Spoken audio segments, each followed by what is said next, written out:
running in the water around here. We're going to start in about 1 minute. If you would silence your phones, please.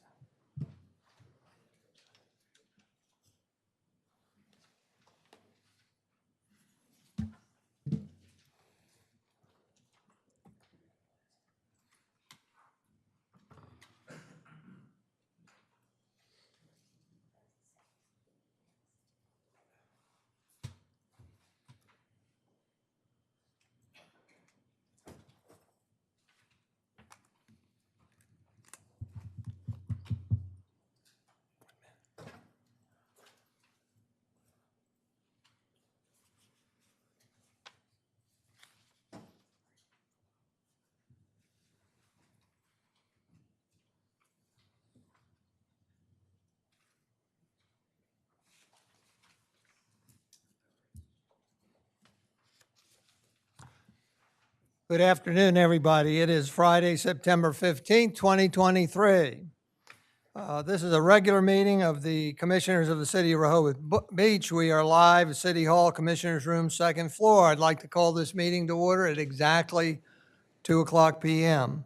With that, this is a special meeting in that we actually start with administration of oath of offices to the three candidates that won the last election, starting with Stan Mills, the mayor, and we'll follow with Commissioner Gossett and Commissioner Preston. Mr. Mills? Front and center.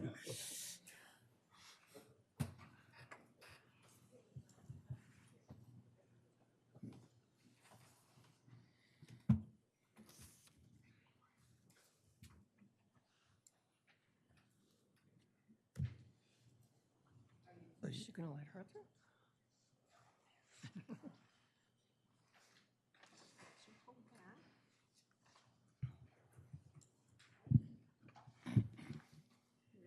Yes, ma'am. Well, we've got. Raise your right hand and repeat after me, please.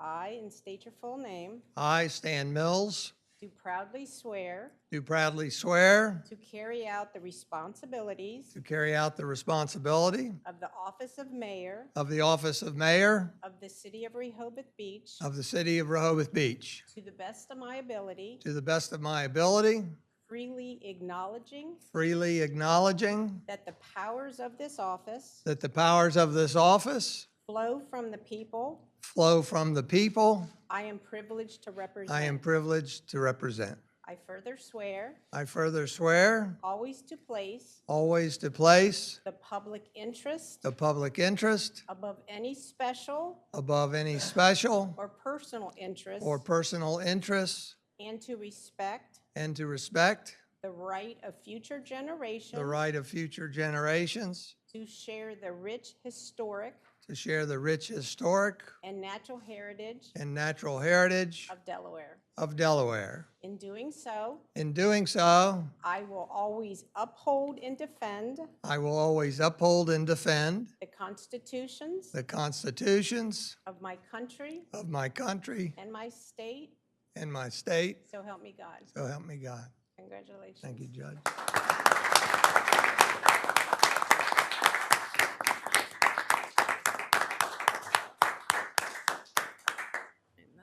And this one, please.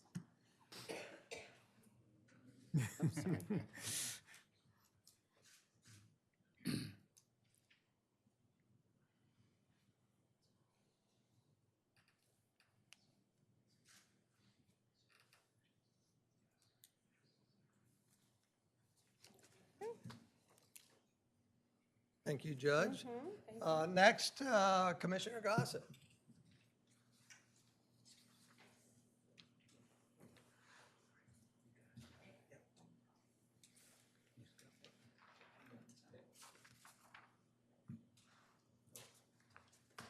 You get through there?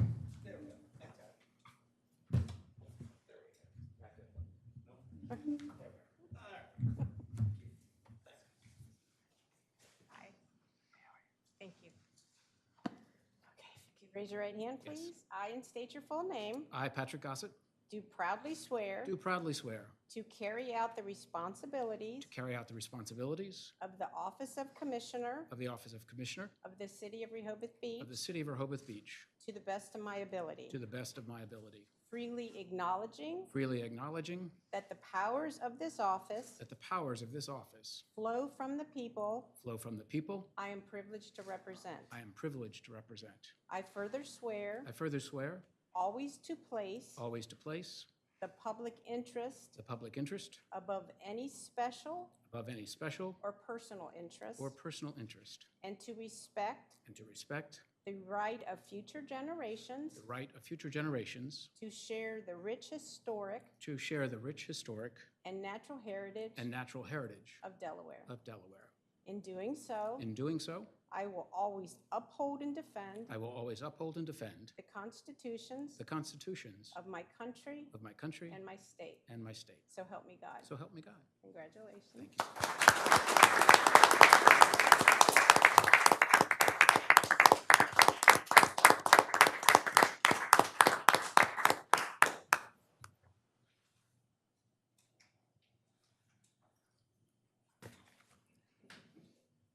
Sir? Okay, thank you. And Commissioner-elect Don Preston.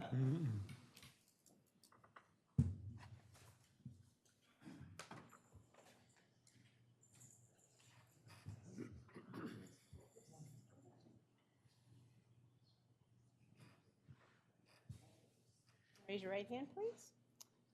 I, and state your full name, I, Donald G. Preston, Jr., do proudly swear do proudly swear to carry out the responsibilities to carry out the responsibilities of the Office of Commissioner of the Office of Commissioner of the City of Rehoboth Beach of the City of Rehoboth Beach to the best of my ability, to the best of my ability, freely acknowledging freely acknowledging that the powers of this office that the powers of this office flow from the people flow from the people that I am privileged to represent. that I am privileged to represent. I further swear I further swear always to place always to place the public interest the public interest above any special above any special or personal interest, or personal interest, and to respect and to respect the right of future generations the right of future generations to share the rich historic to share the rich historic and natural heritage and natural heritage of Delaware. of Delaware. In doing so, In doing so, I will always uphold and defend I will always uphold and defend the constitutions the constitutions of my country and my state. and my state. So So help me God. So help me God. Congratulations.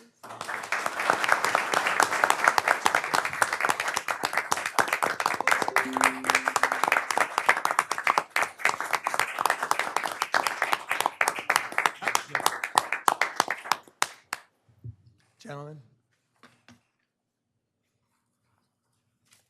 I'll take that over. Yeah.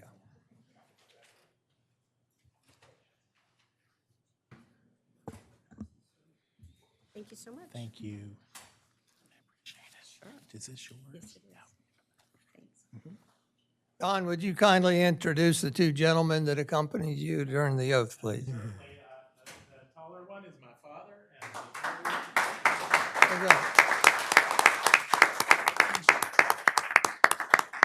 the other is my partner of 30 years.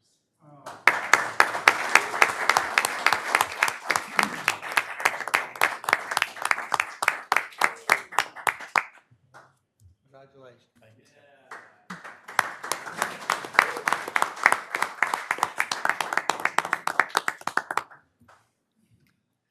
Thank you, and would you please rise and join me in the Pledge of Allegiance? I pledge allegiance to the flag of the United States of America and to the republic for which it stands, one nation, under God, indivisible, with liberty and justice for all.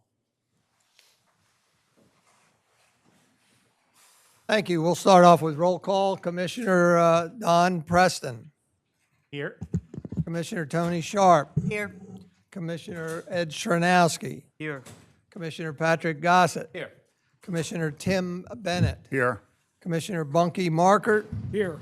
And I am Mayor Stan Mills. We have a full complement of the mayor and commissioners are able to have a quorum and formally conduct business today. Thank you all.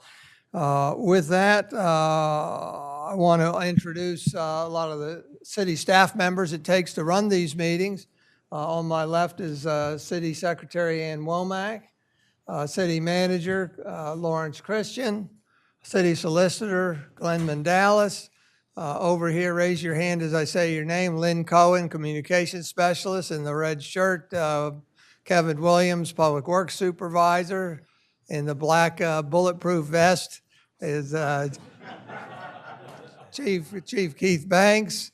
Who else do we have here? Matt Janis over on this side, Building and Licensing Supervisor. Did I miss that? Margaret Carson, Executive Secretary in the very back. And I think we got everybody. So again, thank you all for being here.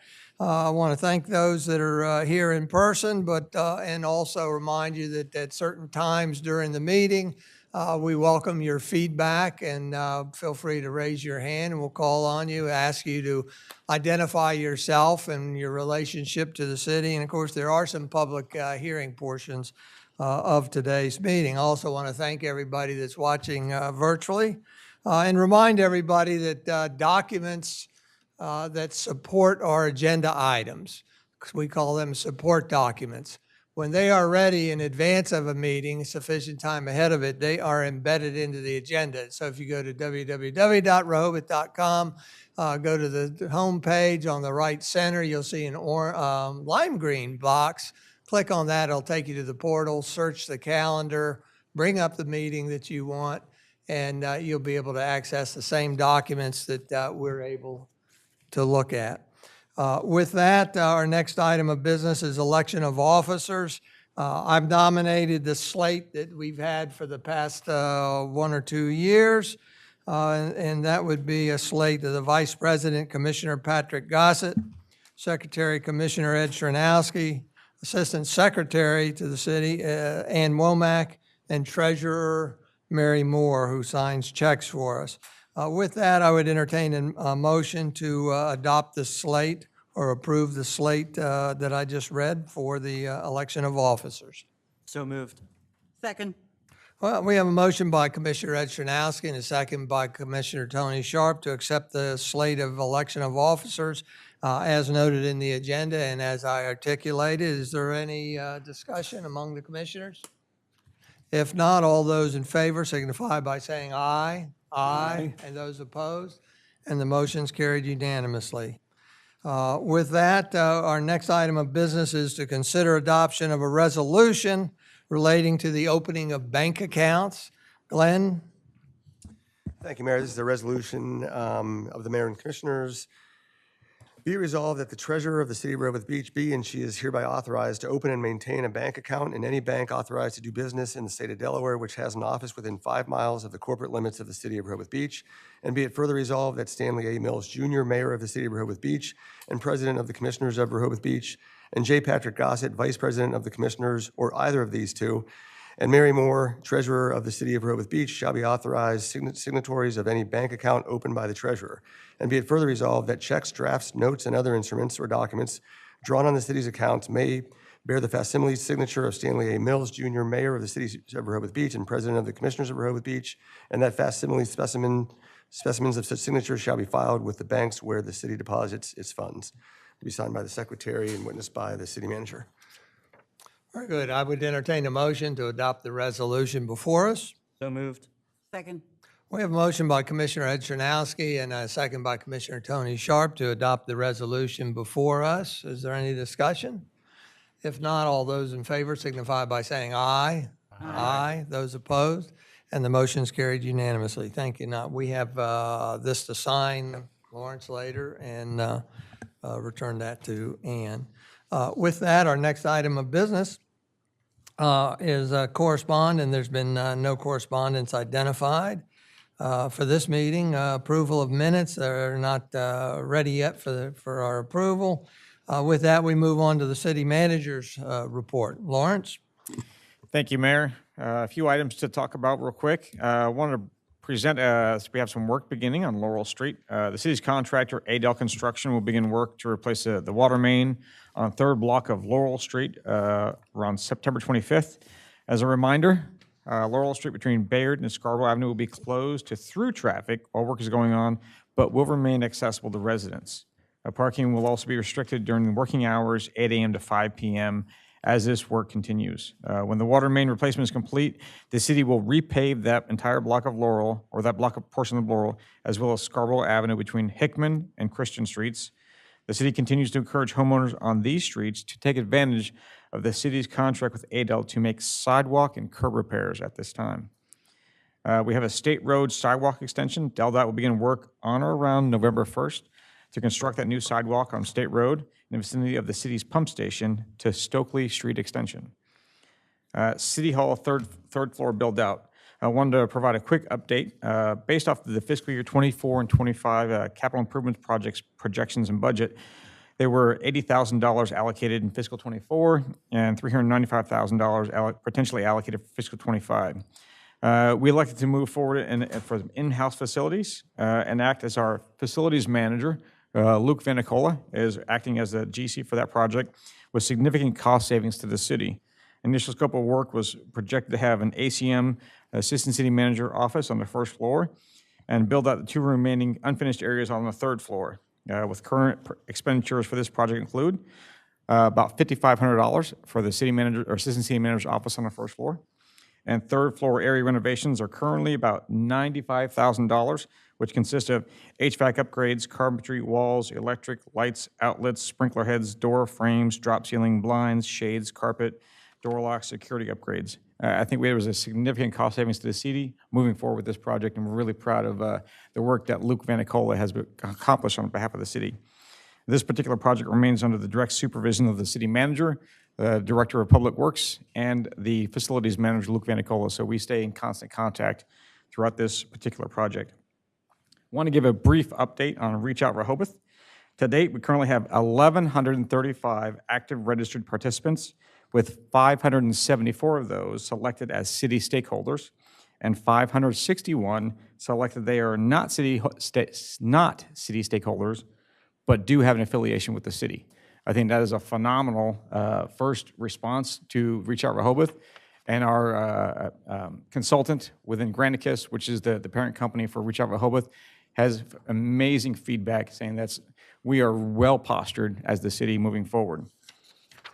And finally, Mayor, street aid expenditures for Apple Valley for $1,960, and Delmarva Power for $10,973.20, for a grand total of $12,933.20. Take a motion to authorize the city manager to pay the electric bills. I move we approve street aid expenditures in the total amount of $12,933.20. Second. We have a motion by Commissioner Edstronowski and a second by Commissioner Tony Sharp to approve the street aid expenditures. I misspoke. Street aid expenditures in the total amount of $12,933.20. Is there any discussion? If not, all those in favor signify by saying aye. Aye. Opposed? And the expenses are authorized for payment. Thank you very much. Mayor, I have a question for the yes. city manager. The State Road sidewalk extension, do you know, is that going to include the flashing signals at all, or is that just a standard? Currently, I believe that the scope work, just the sidewalk on that one side. Thank you. Have the residents along that area been notified? And perhaps the one to ask would be Bunky Marker, because you're in that area there. I assume this is a sidewalk extension of like the safe routes to school design that was put out there years ago. I suppose, I mean, I don't really know like the genesis of the project, but they are it's basically putting a sidewalk on the eastern side of the road only, and I don't think there's going to be a whole lot of disruption. There's a number of spots where I think some trees are going to have to come down and that kind of stuff. We're a little we're wondering in our particular case, which by the way, this is taking place in the city right of ways. I don't think it's affecting if very few, if any, or is it taking any property away from the property owners or anything like that? But it pretty much abuts the curbing that exists. They're not changing any of that. So, I mean, it's just a matter of putting in, I think, a 4-foot sidewalk in. You said the east side of the street. Is that your side of the Yeah. street? So for reference, all right. Thank you very much. Sure. With that, we'll move on to the city solicitor's report. Glenn? Thank you, Mayor. I just wanted to give a quick update on the 330 Hospitality Group case. This is the case, remember, that challenges your denial of a change in zone request. We got a briefing schedule from the judge, so the petitioners, that's the 330 Hospitality Group, their opening brief is due on October 16. City's answering brief is November 15. Then the reply brief is November 30, and the court may or may not schedule oral argument. I'd expect that the court probably does. That pushes a decision in this case probably to the second quarter of 2024. I previously had said probably the first quarter. It looks more like the second quarter based on the briefing schedule before we get a decision. That's all I have, Mayor. Thank you very much. With that, we'll move on to the next item of business, which is departmental reports. As you see on the agenda, there are 4 reports: Alderman, Building and Licensing, Volunteer Fire Company, and Police Department that put a lot of effort into their reports. However, we don't necessarily talk about them here. Instead, you can access the support documents within the agenda. Mayor, Yes. pending your indulgence, we have Alderman Renee Bennett here that would like to speak onto her report for the benefit of the Board of Commissioners and the public in general. Okay. You're up. Wherever you would like. Right there's fine, if that's, Well, my report all these years had just been, oh, I know I'm short. Thanks. Oh. Was never embedded with all the others before, so now it is, and there had been some questions that were brought to me on the report of what it was. So the filings are what is received to the court. The first line that are the filings, and like the traffic, it's 137. That's not 137 tickets. It's 137 violations. So within one ticket, you could have 1 violation, you could have 5. So that's all the violations coming from the police department to the court. And then the dispositions, of course, of the ones that were taken care of with the court. And you can see the traffic, criminal, civil, and then the total. And then all the fines and costs that we collect that are sent to the city and or to the state is the next. There was a big question about parking ticket appeals. And it's the amounts are pretty much the same as last year. If you go back to 22, there were 600 and some for August of last year also. So those are appeals that I do in the court that come through for whatever reason. They're either they're dismissed, or they're found guilty, or they're given a warning. Lots of them are given warnings. So that's why the numbers are so high when you see the total amount down there. Those aren't broken up. So I don't know if there's any other questions that anybody would have. anybody up here have questions? I think I only have one, Judge Renee, and it really goes to all the reports, and it's just could you talk a little bit about whether or not these numbers are higher, lower, or the same as what you're normally used to? What's the trend that's happening? Okay, well, with, on the police side, the filings, that's all the tickets from the police, there is kind of a downward trend for those. I think the civil may be staffing, because there's not, the civil violations are the ones that the cadets do in the summer, and those are down this year, I think, because the number of cadets were down. That's my opinion. But I do see a trend going down. Is with tickets that are issued to this court. Parking, it seems the same. I don't know how many, I didn't do any report on the amount of tickets that were issued for parking from this year versus last year.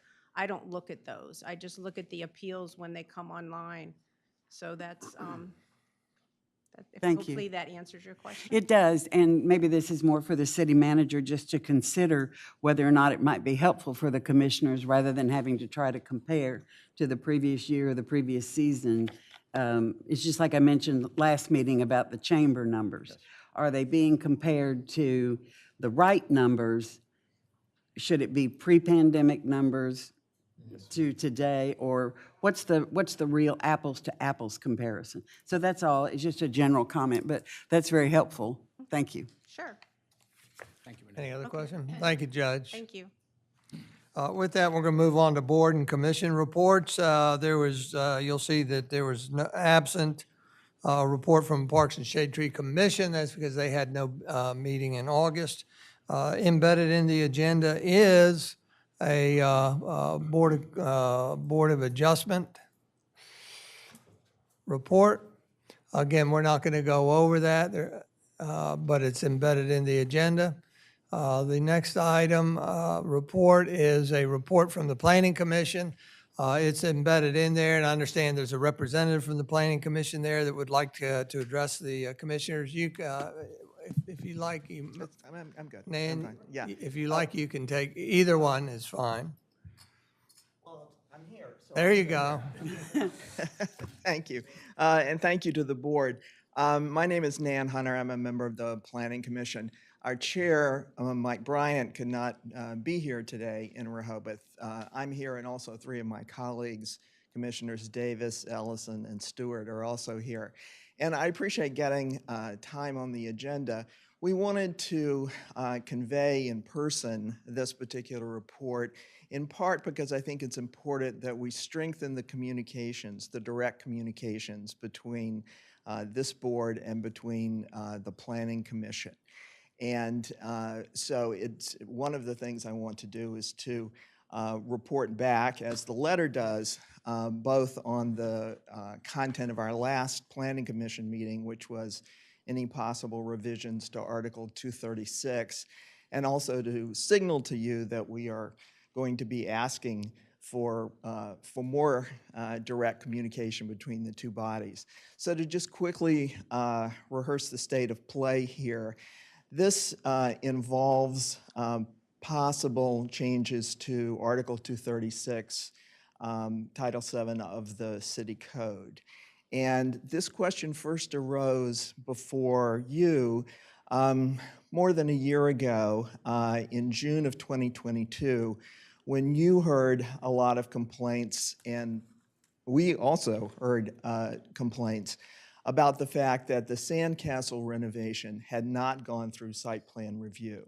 And you first discussed that in June 2022, and then you discussed it again in August of 2022.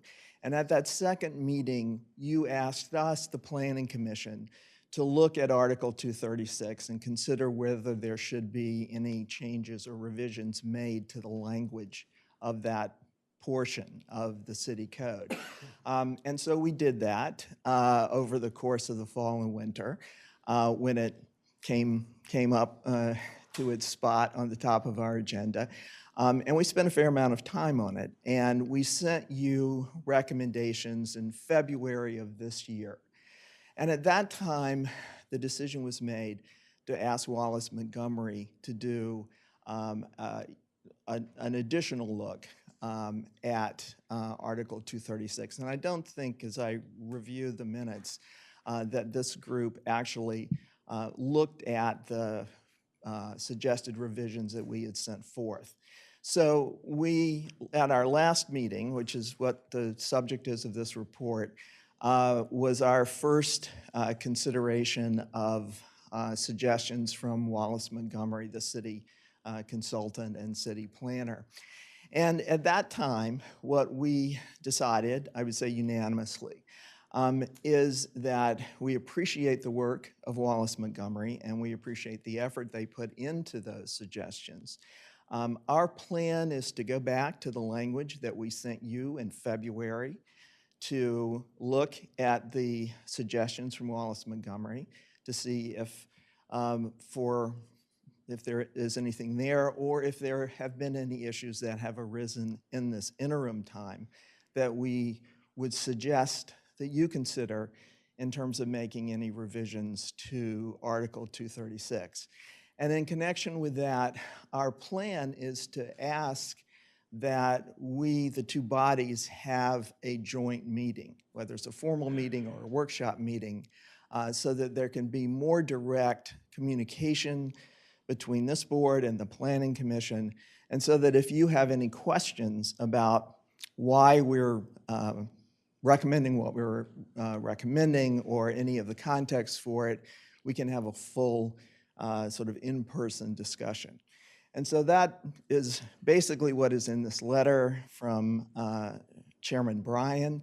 And again, I just wanted to emphasize that this is what we have done, this is our report, this is where we are going, and we look forward to working with you in the future.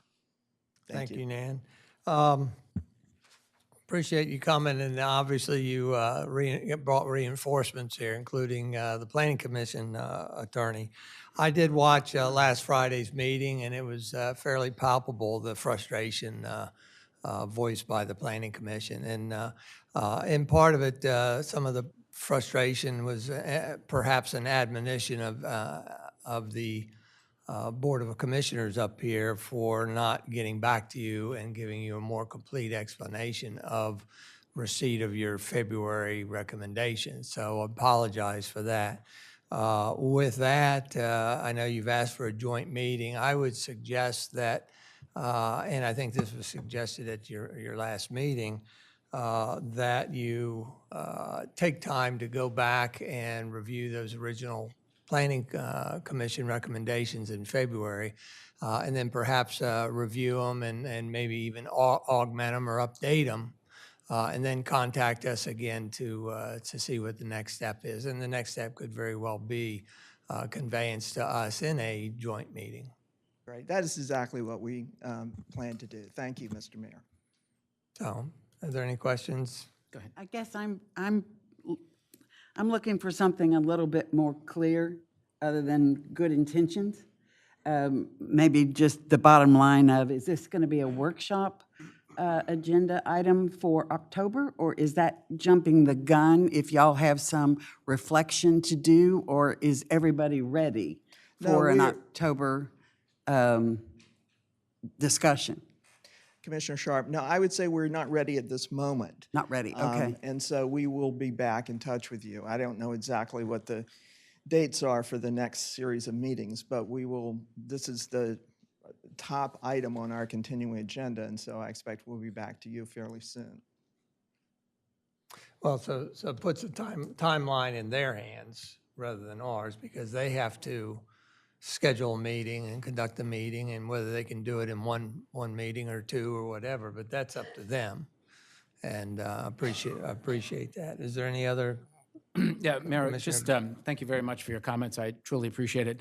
And I think if I reflect back to the meeting we held on the February, excuse me, that the presentation was made, it was one of the longer meetings. We discussed the tree ordinance, and I think it kind of ran into 5 or 6 hours, so it becomes kind of a blur at times. But one of the things that I do remember from that meeting is that the presentation by Wallace Montgomery really dealt, in my view, as policy and procedure, as to where the recommendations that came from the Planning Commission really dealt with the updating of the actual code language.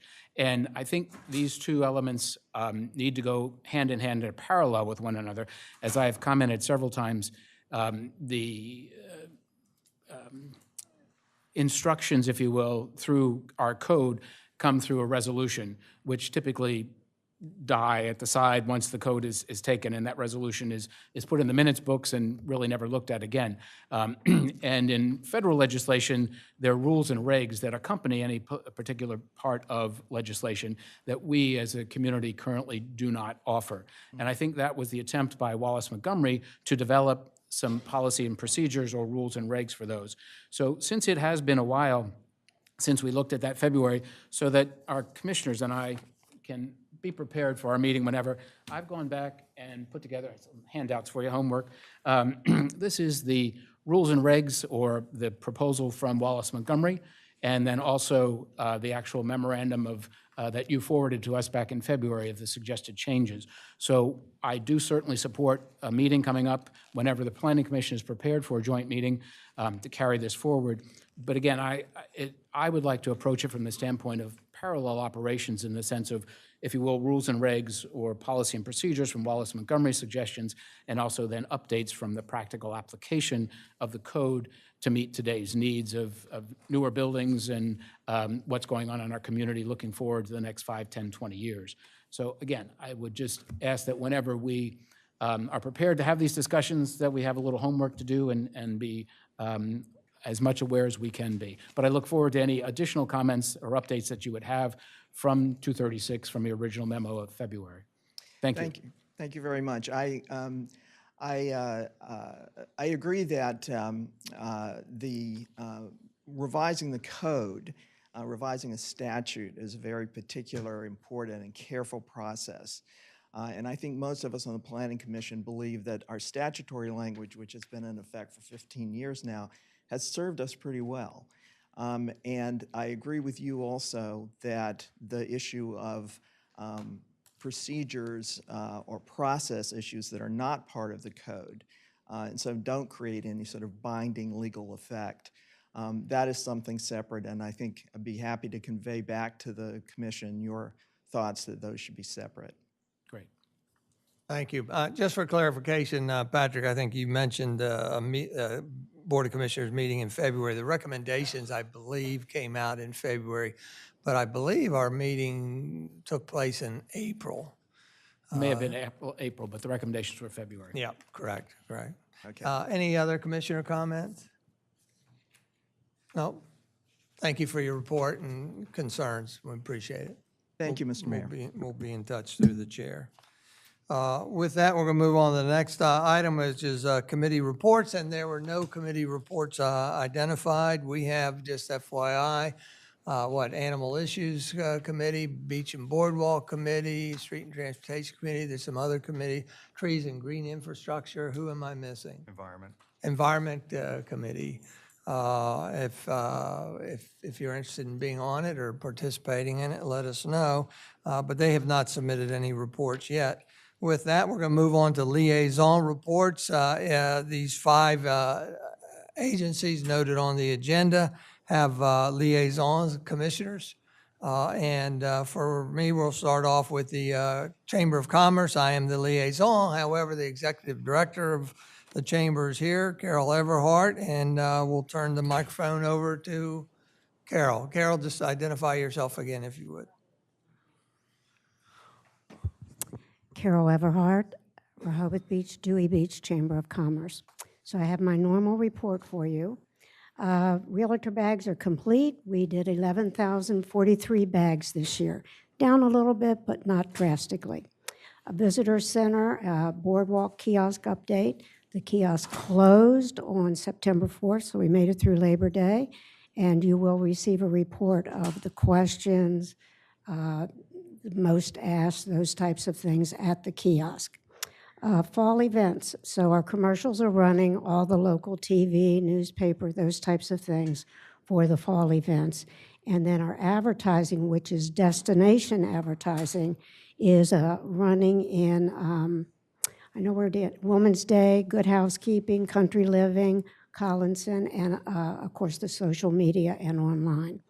Sea-Witch, the program is going to the printer next Friday. So after that time, those that are doing events or have something to add, we will put that online. But once it's at the printer, it's at the printer.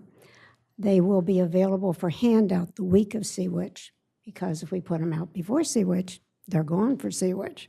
So we've learned to hold on to that. Workforce housing, the Chamber is hosting the Director of Delaware State Housing Authority, Eugene Young, on Wednesday, the 20th, again at the Yale House.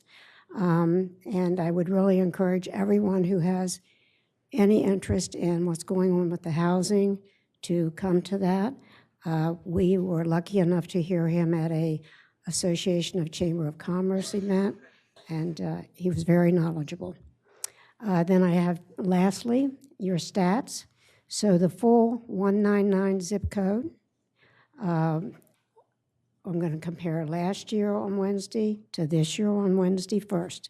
So 2022, the entire zip code, 78,531.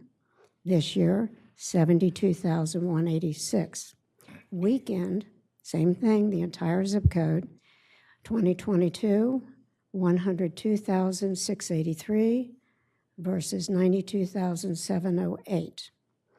And now downtown only. I'm going to do week 1 in 2022 and week 2 in 2023 for Wednesdays. 98% versus 79. Week 2, August, 89% versus 81, 82%, and then it went up 86. Week 4, 88% down to 77, and the last weekend, 61% to 59. That was a surprise to me. Saturday, I think they were getting ready for the Labor Day weekend.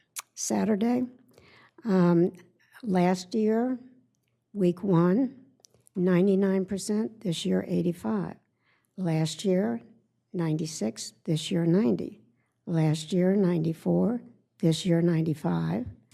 Last year, 95, this is week 4, 79. And then the last week, Labor Day, was a match, 93 and 93. So with that, unless you have a question. Carol, it appears to me that the trend for 22 to 23 is a downward a little bit, just slightly. Well, there's a couple things affecting that. If I talk to my counterparts in tourism, number one, those that could not travel out of the U.S. are now doing so. So that's affecting everyone, everywhere that's doing tourism. I would say 90% of them are reporting that same thing. Many say that the economy is having something to do with it, where they're traveling. And then early in the summer, you know, we had the weather situations. We had the smoke, we had the cold weather, all of that. But everyone in the tourism, if I talk to my counterparts nearby and afar, they're seeing the same thing. So I think a lot of it is the, you know, outside of the U.S. travel and possibly the economy. Thank you. Anybody else? Just, Carol, I asked about this last time for a pre-pandemic comparison, but I guess the answer is no. This is down from pre-pandemic. It is down from Yes, pre-pandemic? Yes. But not drastically, so keep that in mind. We're not. Well, it's I'm not trying to figure this out because it looks like week 3 in this year, what was special about week 3 that we went up a little bit? Probably the weather. You think? Probably the weather, wanting to get here before the kids went to school. You know, all those things impact our travel because you're looking at people, you're looking at over 20 million people that are within less than a 3-hour drive. Right. I mean, the numbers are not that huge of a difference, you know, from 22 to 23, but at least we trended up 1 week on Wednesday out of August and 1 week on Saturday just by 1%. Yeah. So,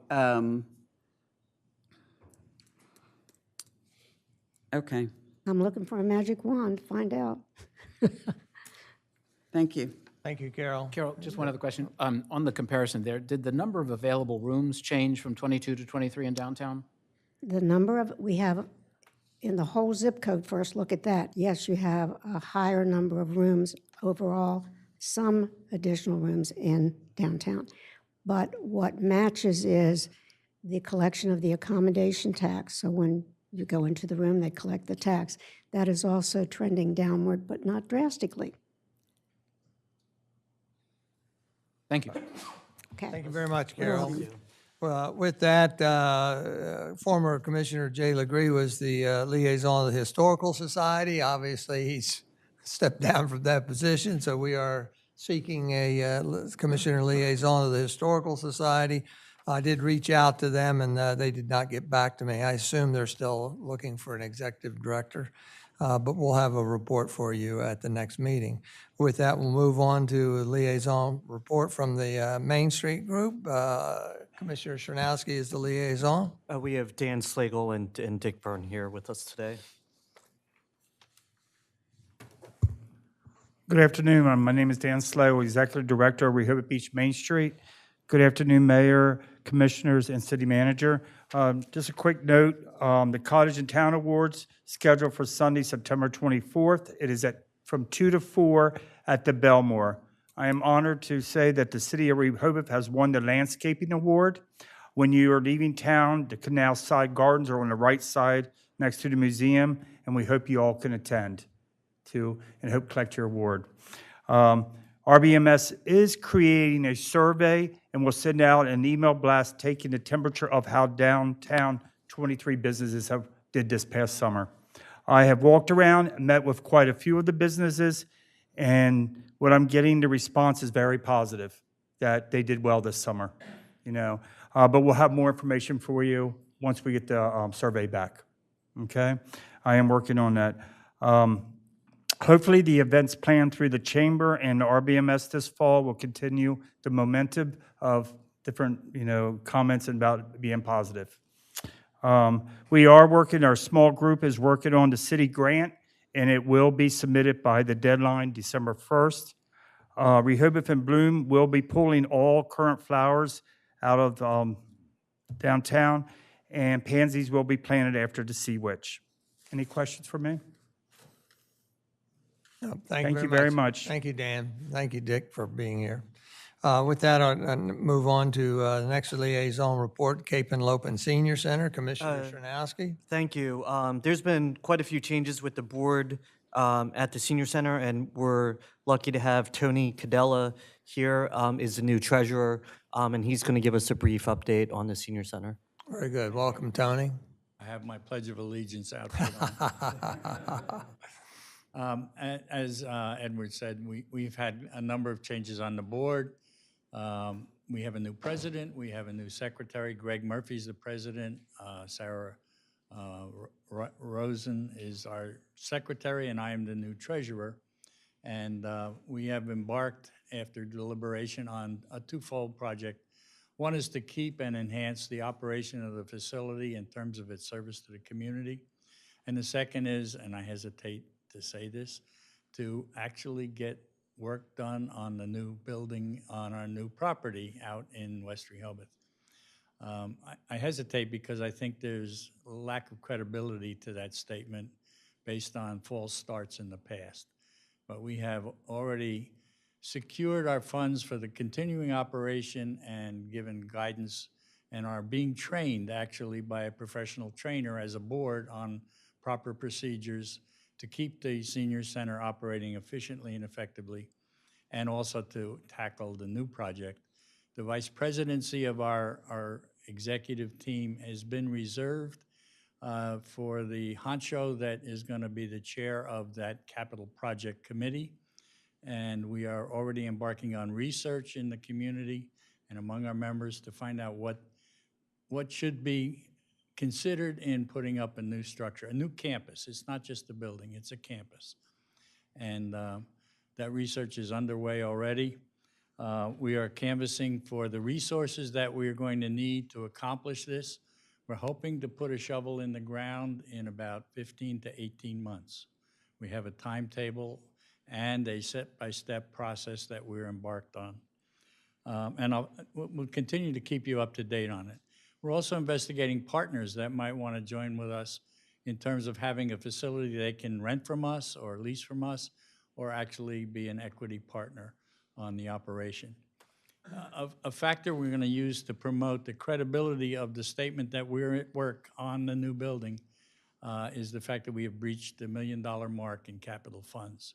So we've got the funds to do the research, to do what's necessary in preparatory work to get the right facility erected out there on a reasonable timetable. And I hope the city contributes input on what we should consider adding so that we become a more effective mosaic in the civic services available to the senior citizens in this area. And with that, I'll take questions and try my best. We're lacking a little history, this board.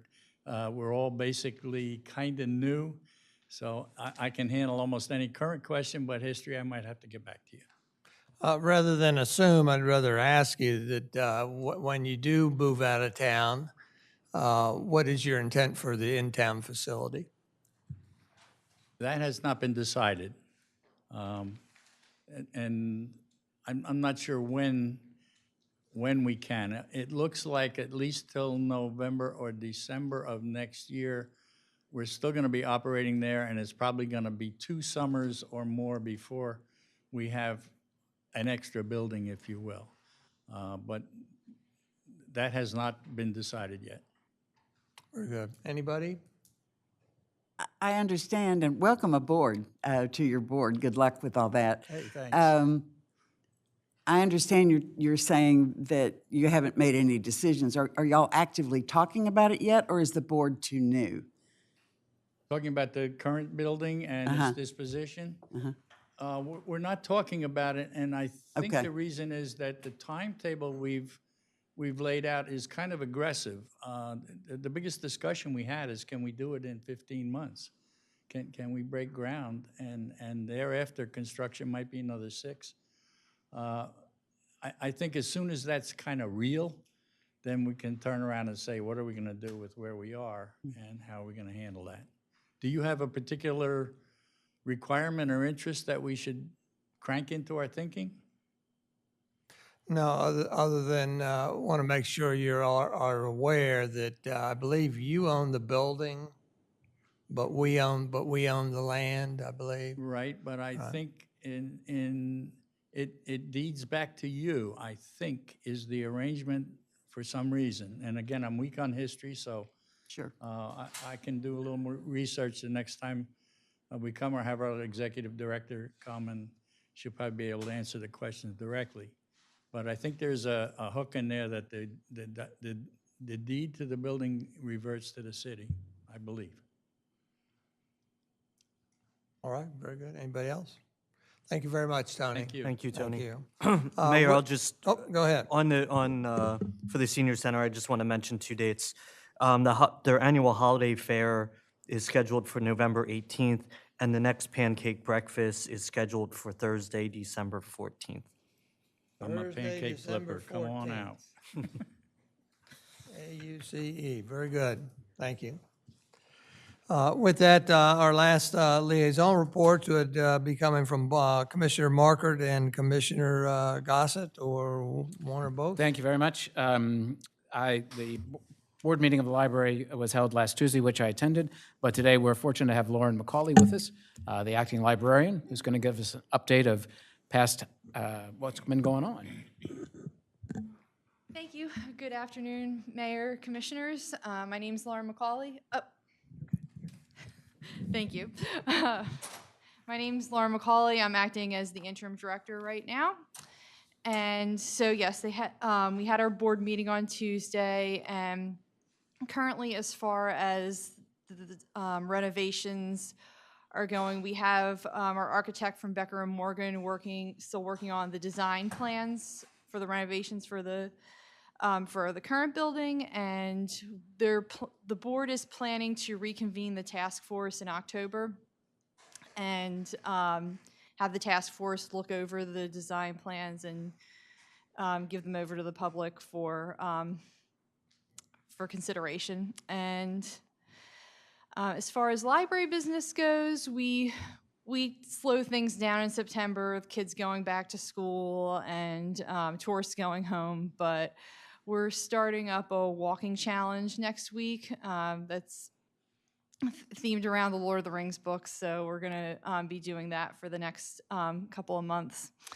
And we're getting, in October, we'll start to do we've got some fun Halloween family programs planned, and got a couple of things on the Sea Witch program that we're excited about. And I know, Commissioner Sharp, you asked last month about the summer reading statistics, so I did get those from our children's librarians. So we had 57 youth, 49 kids, 8 teens participate in the summer reading challenge.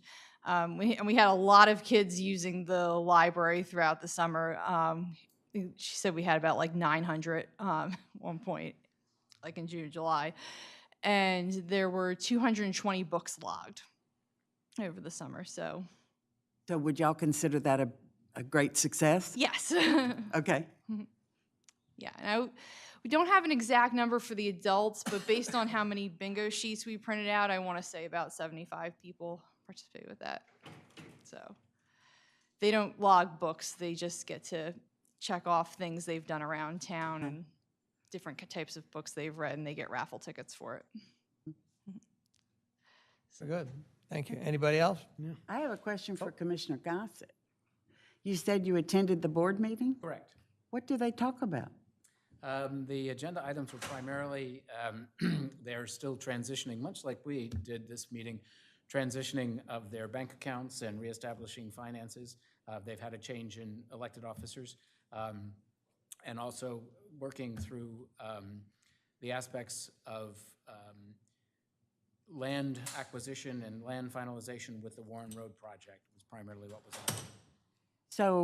So that's their board. Correct. What's going on with the task force? It's on hiatus until, as Lauren said, October. Yeah. When, at that point in time, Becker Morgan, who's their design architect, is to come back with not necessarily renderings, but as I understand it, a bubble schematic of the needs and wants relating to space that's available at the library downtown. So will that answer the question that is squishy for me? And I grapple with what is the answer of what the needs are. Is Becker Morgan developing the needs for our community? No. Becker Morgan, the architect, took the results of the task force discussion groups and are taking those back and analyzing them as to equate them to what space is needed for adult reading, children's reading. Were there other areas of it's been a couple months, the aspect of meeting rooms necessarily, drop-off locations for the books, staff area, those types of functionalities in the library. Okay, so it was really the feedback from the task force that's going to drive what the renovation plans may shape up to be at some point. Correct. Will there ever be an outreach to users of the library? I actually, during the board meeting, suggested that. They have done, the library has done 2 previous surveys, but Wilmington is, I believe Wilmington is working on a new library, and they have engaged, let me check my notes here, another architect outside of DC that has done quite an interesting survey. And I shared that with the board to suggest them also use this as an outreach tool, because in comparing it to the previous 2 surveys that were done by the board, actually Horizon Philanthropic is the one that managed the surveys, are much more in-depth and I think gather much more information that would be useful in the design of the library. So I've not heard anything back from the board. I presented them on Tuesday, and they're taking it under consideration. So, if I could add something too, we also have a visitor survey when you come into the library. One of our board members put it together on like, where are you from? How did you use the library today? What are some ways that we can better serve you? So that's been going on since, I want to say May, and we're planning to keep that out for the duration of the task force meetings. my memory is not the best, and I will share it back to my notes. It is the Newark Free Library, and it is Quinn Evans, who are the architects out of Washington, D.C., who are doing the design phase for them, and they're the ones that also designed the survey that I brought forward to the board. The only reason I'm questioning is because I'm just wondering, I'm trying to jump, 12, 18 months, 24 months down the road, and will there be a criticism at some point of what was the outreach to the residents of the city of Rehoboth Beach based on what they need or want for our downtown library? I'm always wondering, maybe it's a paranoia, how are we going to be criticized? and it's nothing to respond to, it's just a curiosity that it seems awfully interesting to me to be already working on renovation plans, and I have yet to hear, and maybe it's just me being thick, I've yet to hear really what the needs are that are trying to be filled. And maybe they're on a parallel track. So I don't need answers. I'm just musing about this has been odd to me from the beginning. Commissioner Gossett, just a question following up on this. It raised a question for me. Without the input of the folks who live in the city of Rehoboth, what is the architect actually designing for? Is it the full use of the entire library? Is it some portion of the library? That's a very good question. And I'm not aware of an answer for it. And Bunky, I don't know if you've been attending the meetings, but there is still speculation that they're going forward with the use of the entire floor, the entire footprint. Thank you. I mean, I think just the outgrowth of what was accomplished during the when the task force was underway, I would characterize it as kind of like an open wish list of, and I would say most of, I'm going to say most, but I mean a large segment of it was basically the various groups and activities that are presented at the library and the libraries in the area of meeting groups and various smaller, like the ability to be able to have a meeting at the library and that kind of thing. So, and as well as the activities of the various patrons of the library to go get books or to reading and that sort of thing, like the kind of library things you think of. But so what I would suspect we're going to see after this study by the architects is probably going to be there's more need or more requests than we have capacity. I mean, I may be wrong on that, but I'm just suspecting that would be the case with the facility as it is now. I mean, I think there's probably, when you think of all the things that you could do, I think that would sort of expand it.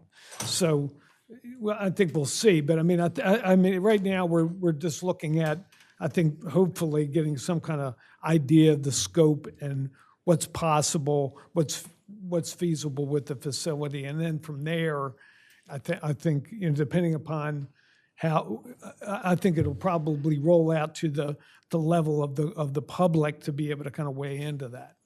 So.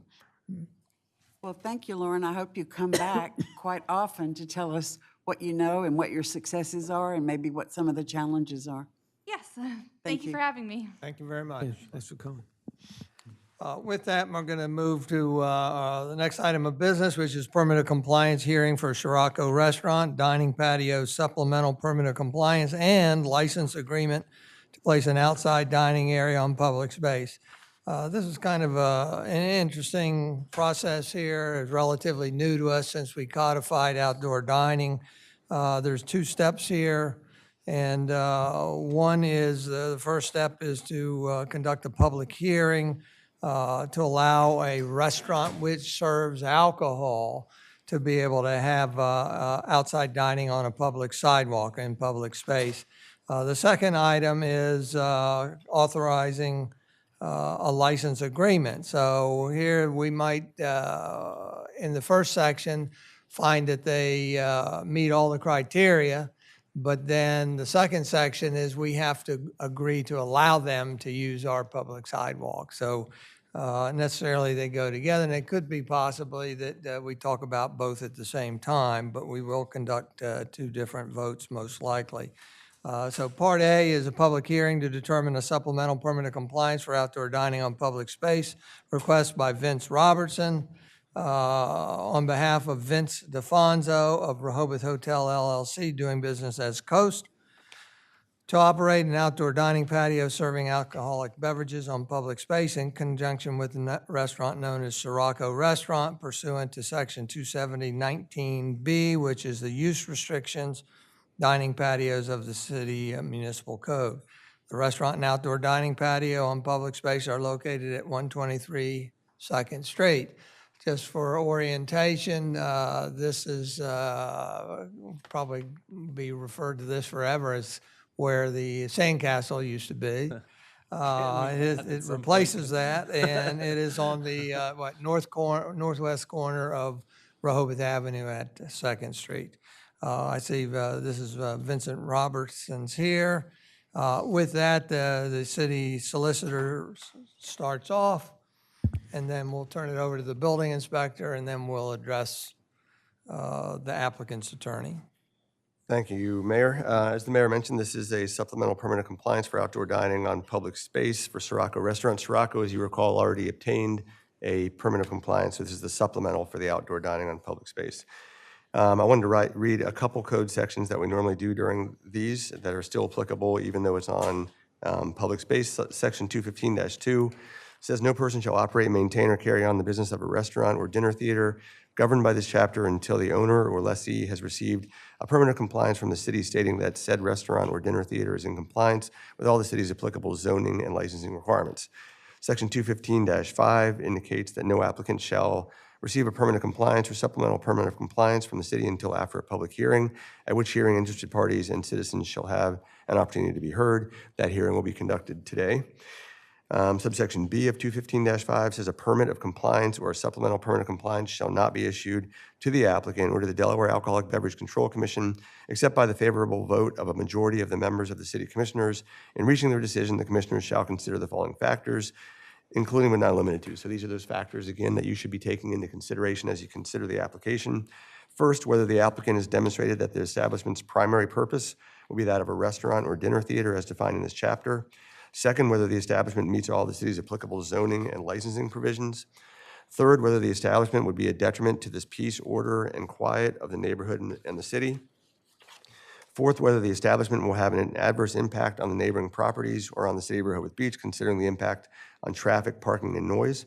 And fifth, whether the applicant had made any false representation or statements to the city's employees or the commissioners in order to induce or prevent action by the city, not only in regard to the pertinent pending application under this chapter, but also in regard to the issuance of a building permit or business license for the subject establishment. Finally, under 215-22, says restaurants that comply with all provisions of this article and satisfy any other requirements established by the city may apply for a license to locate outdoor dining areas on public space. So that's the new section that allows for outdoor dining on public space. There are some materials that you have in your packet that I'd like to move into the record. First is a public notice that was posted on August 22nd, 2023 by the city secretary. It was posted or published in the Cape Gazette on Tuesday, August 9, 2023. It was published in the Delaware State News on Friday, August 25th, 2023, and was also provided to residents within 200 feet of the establishment. Next, there's a building inspector's report. The report is from building official Matthew Janis to the mayor and commissioners, and it's dated September 12, 2023. It's in reference to application number 0823-08, restaurant permit of compliance, outdoor dining on public space, supplemental permit of compliance, Sirocco Restaurant, 123 2nd Street, Rehoboth Beach, Delaware, 19971. Included with the building inspector's report is a floor plan illustrating the area and seating of the outdoor dining on public space. The floor plan was prepared by North Star and is identified as sheet FL1 with the date of August 2nd, 2023. Next, there's an application for permit of compliance. It was received by the Office of the Secretary on August 15, 2023. The application indicates being an application for an outdoor dining on public space supplemental permit of compliance. The submittal checklist is attached and signed by Vince DeFonso.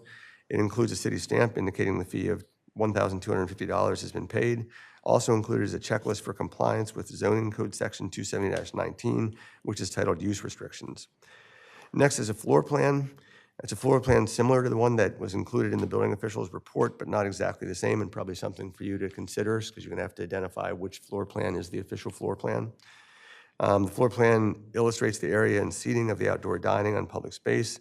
The floor plan was prepared by North Star and is identified by sheet FL1 with the date of August 2nd, 2023. And finally, as the mayor said, step 2 of this is a license agreement. That's also included in your packet, and should you approve the first step, you'll be looking at the draft license agreement. And that's all I have, Mayor. Very good. With that, we'll move on to Matt Janis, Building and Licensing Supervisor. Thank you, Mayor. Before I begin, I have some supplemental information that was requested.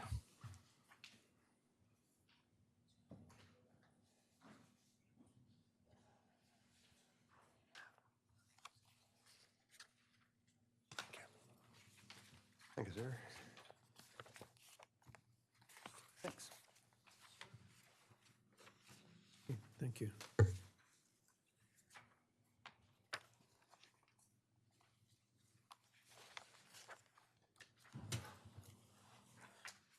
What you've just received is a copy of the liquor license approved by the state for the original application of permit of compliance for the hotel, and a floor plan that was requested to put on some additional dimensions to show the space. Before you today is application number 0823-08. It is a restaurant permit of compliance, outdoor dining area on public space, supplemental permit of compliance for Sirocco Restaurant, 123 2nd Street, Rehoboth, Delaware, 19971. This application is to permit an outdoor dining area located at Sirocco Restaurant, located inside Coast Hotel at 123 2nd Street, Rehoboth Beach, Delaware. Location and allowable spaces are shown on attached documentation. If approved, this space will work in conjunction with a previously approved restaurant permit of compliance and shall be revocable in part or whole. The following is a complete report for the application referenced above to be heard.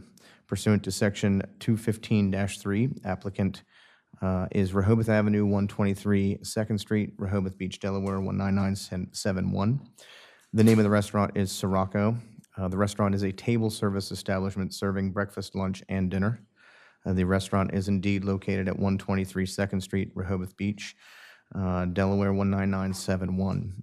Contact information is listed as on-site contact Ali Kennedy Hutchison, which is the GM, and off-site contact Drew DeFonso, VP of Operations. Contact information is shown on the document. Pursuant to the plans submitted, the following is true. The property is indeed located at 123 2nd Street, Rehoboth Beach, Delaware, 19971. The structure is a multi-story building with a hotel use and a proposed area for permanent seated dining in a C1 Central Commercial Zoning District. Pursuant to Section 270-13C3D, a restaurant serving alcoholic beverages is a permitted use. Pursuant to definitions, the patio outdoor dining space are as follows. The existing patio and the existing patio/outdoor dining area, there is none existing currently. The additional patio outdoor dining area as applied, the applicant has stated 315. From my documentation, I have calculated 394. I believe that's because the barriers were not included in that square footage calculation. Proposed public space area is again the 315 square feet, and the calculated again is the 394. Both proposed seatings from the applicant and my calculations are 20. A statement that the establishment's primary purpose shall be that of a restaurant or dinner theater has been provided. The applicant has stated that the approximate percentage of revenue between the sale of alcohol and food is 30% alcohol and 70% food. Authorization for the city to investigate is attached. Written and dated declaration by the applicant is attached, and the fee of $1,250 has been paid. Thank you. Any questions? I do, and I'm thinking of maybe letting Vince go first, and then I've got some clarification questions that you could maybe both want to address. Is there anybody else that has a question of? I do. On the original application, it says that it's to be a dining patio, outdoor dining, and public space supplemental permit of compliance. In the note from you, Matt, it suggests that this is more than that. It says also or dinner theater, but on the original application, that is not checked. So it is a statement that is kind of standard to our template, and welcome, by the way. Thank you. It is the statement that is provided by the applicant is it going to be a restaurant or dinner theater? They have stated it's a restaurant. It's not going to be a dinner theater. Okay. And maybe moving forward, we remove that from the, so to avoid any confusion. Just so it's not, we're not giving permission for that. Correct. If it hasn't been applied for, that's all. Yeah. That's correct. Thank you, Commissioner. Anybody else? I changed my mind. I'm going to go first. Well, you're the mayor, so. The very first page of your report, the whole goal here is that we want to act on this, and so if there's any omissions or something, what can we do to try to carry them through today so that we can act on this? But it's very important to me and all the commissioners, I believe, accuracy in the applications. Better to get it right now than later. So some clarifications I would like to see addressed is in the building inspector's report, page 1, it's just a matter of wordsmithing, housekeeping. It says this application is to permit an outdoor dining area located at Sirocco Restaurant located inside the Coast Hotel. If you're amenable to it, I'd like to see that that is changed by building and licensing or yourself, whoever, to the application is to permit an outdoor dining area located at Sirocco Restaurant located outside Coast Hotel, 123 2nd Street, Rehoboth Beach, Delaware, on public space. That to me is just hits the nail on the head. My next item has to do with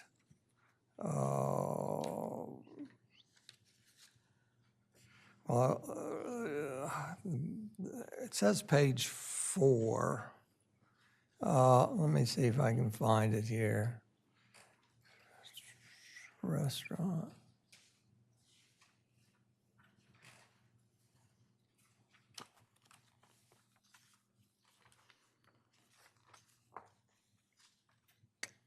Let me go.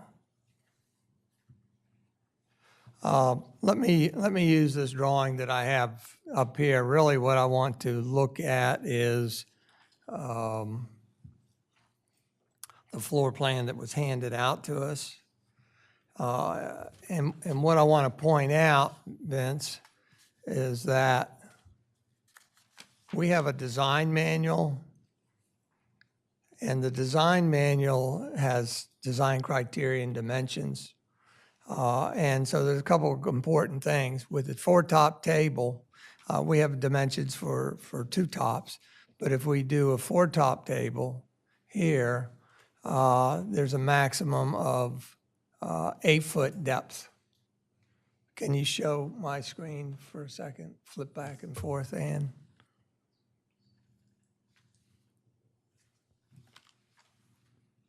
So note that our design manual says from the front facade of the building to the outer side of the barrier, it's a maximum of 8 feet.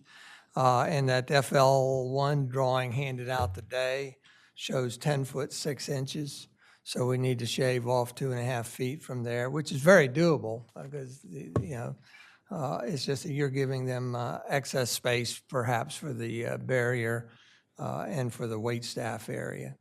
You have added the length of it, so that helps us to better figure out the square footage for when we get to the lease. And then I do notice, though, that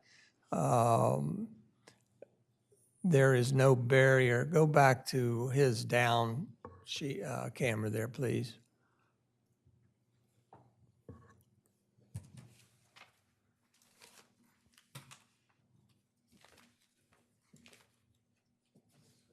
Yeah, sure. If you can enlarge it a little bit.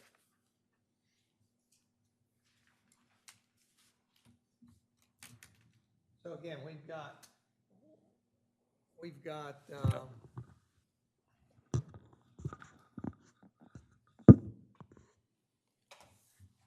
the new drawing handed out today shows 10 foot 6 maximum depth, and that needs to be reduced to 2 foot 6. We've got the length there, so we need to recalculate this dimension here.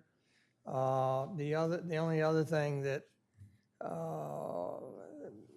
challenges me a little bit, and this is a situation that happened up at Egg, and that's that we generally don't allow serving of food walking across a public sidewalk. Well, this is a situation here. I'd like to see how we can make it work. You know, this is almost 15 feet away.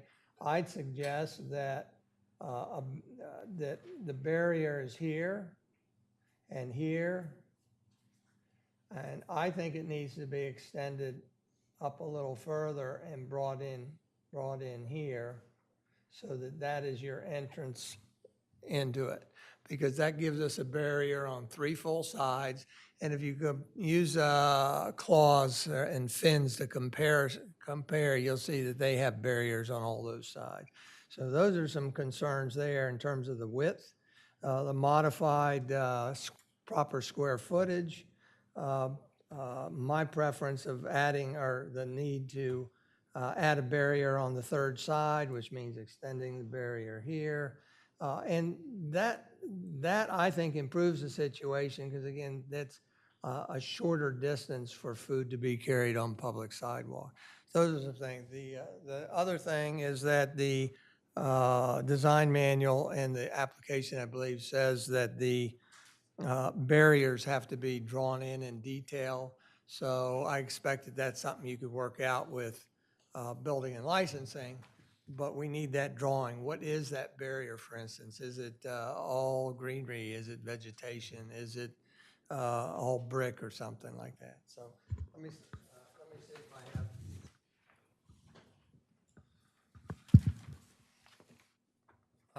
Give me a second. Let's see.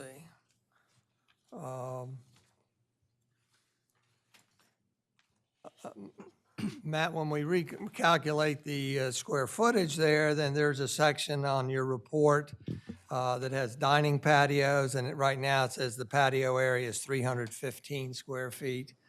And so that would have to be changed to reflect, especially if there's an agreement to extend the barrier out there. I imagine that would, if you did 2 feet behind the chair and 1 foot for the barrier, that would be adding 3 feet to the 37 foot 7 inches, as an example. And I think I had,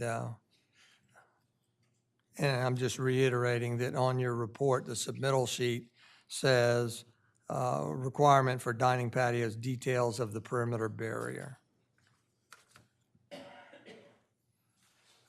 Two last things, and maybe Vince can,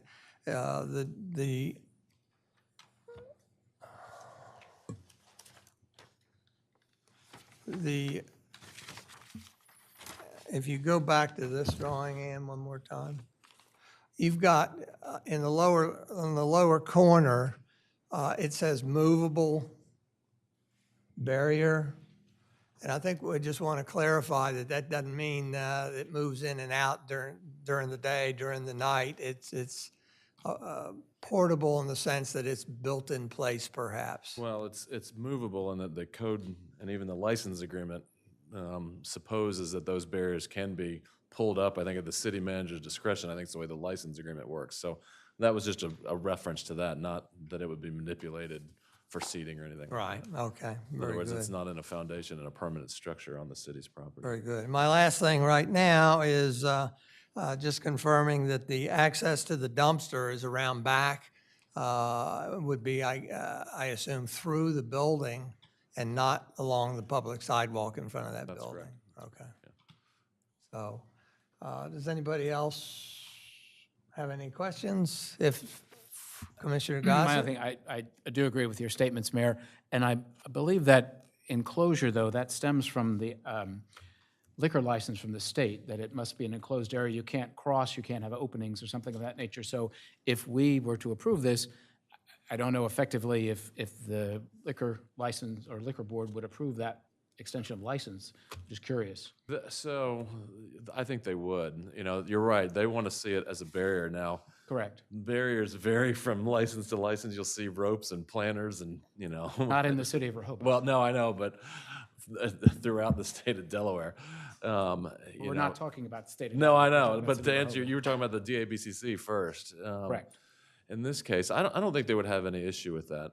I can't imagine they will, because actually, the way the liquor board, the ABCC has done these, they've actually streamlined this process. So once you get the local jurisdiction, whether it's a city or a county, the approval, they come out and inspect it and grant it. So I don't anticipate any problems with that. It's more with making sure we comply with the city's requirements. And I would suggest these are, simple enough to comply with. What I would ask is after I just give my brief presentation that, I don't think this changes the concept of it, that you all would act favorably upon it, subject to just submitting the revised drawing that would then be attached to the license agreement and the details that Matt needs on those barriers. But with For another clarification, on the drawing of the top table, if you will, there seems to be, walking by the establishment, is that a doorway that could be used to access that area?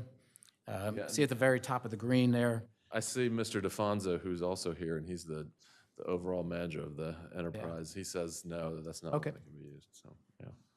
Thank you. And actually, that's actually kind of located behind the restaurant's host or hostess station right there in the restaurant. So internally, that doesn't operate that well for even if it was a door. So I just want to iterate that this is kind of a unique situation because we've got others that, in fact, pretty much all the others I've dealt with have entrances, I think, directly into the store, but that may not be true. NALU, I think you have to walk out the front door as a situation like this. So I guess I need to renege on that comment, but I do think that extending the barrier is a requirement, but I also think for me it helps that situation in that it puts that entry to the outside dining area much closer to your hotel entry. And I would say that as a practical matter, Mr. Mayor, that any particularly with the revisions, that's the case anywhere because at Finn's or at Claw's or Nalu and some of the others that I can think of, you have to maintain an opening to get to the front door. You can't barricade that to get in anyway. So every restaurant's going to have an opening that you're going to have to walk out to some degree on the city property, then to turn left or right into the tables that are on city property, I would think. So, but with this extension, I think this makes it consistent with how other restaurants have operated. So. Any other comment? This is a public hearing, and so we'll go to the members of the public when we've exhausted discussion initially up here. Anybody else? Again, this is a. Can I make? Oh, I'm sorry. I'm trying. By the way, I'm Vince Robertson with expedite Parkassi, Girk, and Swayze. I'm an attorney that practices here in Sussex County. I did want to say congratulations to Mayor Mills, Commissioner Gossett, and welcome, Mr. Preston. I look forward to appearing in front of you from time to time. Just a bit of background for the record. The restaurant did open back in July 25th. I think I've seen some of you all there. I hope that all of you get a chance to go there. It's very good. I'm going to put that plug in. If you haven't, definitely try it. It's excellent. They have always wanted, it's always been part of the plan to have some outdoor seating because that's a good idea. I think on this corner of Rehoboth, it brings people to this block of Rehoboth because otherwise this block, particularly on this side, there's not a lot of commercial space. And the other thing is, this is one of the widest sidewalks that we have in the city at this point, which goes to the license agreement too. I kind of want to combine both hearings. For that reason, the license agreement makes sense here because it's not creating or really a bottleneck on pedestrian access in that section of the sidewalk on Rehoboth Avenue because it is one of the wider ones. Also, it's one of the less traveled ones in terms of the first or second block, and there's no other commercial space around it, so there's not a lot of foot traffic that occurs in that section of the sidewalk. They did have a ribbon cutting a couple weeks ago, which I know the mayor was at and possibly some of the others. So they're off to a really good start and really happy with how it goes. This will be obviously an amenity to them. I think it will be an amenity to the city as a whole, kind of adding to the downtown vitality. I'm sure if Main Street was still here, they would probably support it. I think it also will be good. This restaurant is, as we said when we came in for the permanent compliance, it's not intended to just be a restaurant for the hotel. It's supposed to be a high-end restaurant for the entire city and for visitors and residents alike of the city to want to come to and have a good meal at. These outdoor, the 5 outdoor seating tables will help in that regard because, as you know, we were the Sandcastle Hotel, although we don't like to constantly be reminded of that. So we were sort of dealt a deck of cards here in terms of what the facade had to look like. This is a much improved facade over the Sandcastle, but by adding these tables, that will sort of invite people more into the restaurant as a whole. And as I said, make people want to come down to this block of Rehoboth Beach. So one other thing in Matt's report, I just wanted to point out, just for clarification's sake, sometimes there's questions on it, that the food to alcohol percentage, the 30% alcohol, sometimes that raises eyebrows, but I hope that you can understand in a high-end restaurant like that, that's not the amount of beverages consumed, that's the dollar value of that. So, you know, I think Vince would say that a lot of that comes from high-dollar bottle of wine that people get with a nice meal, or maybe, you know, more expensive cocktails, because we're looking for a higher-end clientele there. So that's why it's not that, you know, we're looking to push alcohol at this restaurant. It's because of the type and cost of it, frankly, that people want to have with their meals. So lastly, to touch on what Mr. Mandelis mentioned, the 5 standards. The primary purpose is a restaurant, it's not a dinner theater. As Matt said, that's just sort of a quirk in the code. We don't have any plans for putting on shows, although I hear the mayor is a good country western dancer, but he can do that on his own time, not in our restaurant. It meets all the zoning requirements in the city of Rehoboth. It is not a detriment to the peace, order, and quiet of the neighborhood. Again, the property is really, it's surrounded by another hotel, the fire company, the post office, and Rehoboth Avenue. And I think it's probably an improvement over the peace, order, and quiet of the neighborhood versus what was there previously. For those same reasons, there's no adverse impact on the neighboring properties of the city or traffic. You know, aside from what I just mentioned in the immediate vicinity, you know, just up the block, we have Finn's, Lupo, I think Claus is up there. And some other restaurants, and across the street, certainly there's other restaurants as well. So it's consistent with what's there, and hopefully an improvement to Rehoboth Avenue, and even more of an improvement with this. And then finally, I have not made any false representations to the city with regard to this application. But I think with that, the license agreement can be approved as well as the permit of compliance. I think that the easiest way to do this, and I will say, and I appreciate Matt's effort, we submitted a plan, there was back and forth with Matt on getting the information he wanted. What's been discussed, I think, is certainly doable, and it looks like the tables are even maybe half a foot off the facade, so those could be pushed back to add some more room. What I would like for your consideration, which is, I think is reasonable and is done all the time, is if you act favorably upon it, it would be subject to us submitting a plan that's compliant with what the mayor just drew on this one to Matt for the city manager's execution. So, Thank you. And that's all I have. Thanks. That's it. Anybody else? Just a question, continuing question about the, and I'm not suggesting that I have any objection to this. It's just teeing off of your concern about the movement of alcohol across public space. Do we think, is there precedent for that in other places?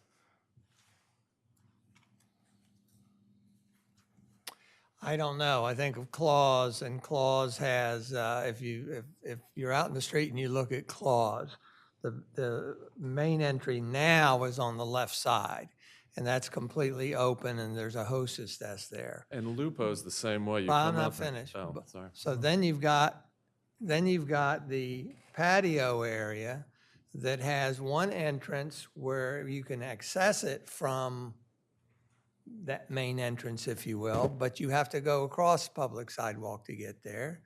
Then the very center of the porch has, I think is where they primarily carry the food and alcohol to access the dining area, dining patio. And then you've got another door on the right side all the way down the back. So there may be a hybrid where they're unique, you know, and think of the other one, Cilantro. It's completely, the whole front is open up so the wait staff can go in and out. Neilu.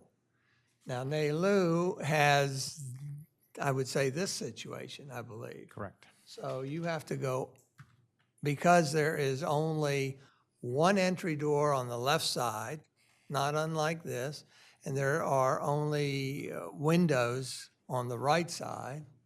So that means you must, to access the patio, which we've already approved, you have to go from NALU out the front door on public sidewalks and then enter the side entry to that. So maybe we've set a precedent. I don't know that we've had given enough thought to it until more recently.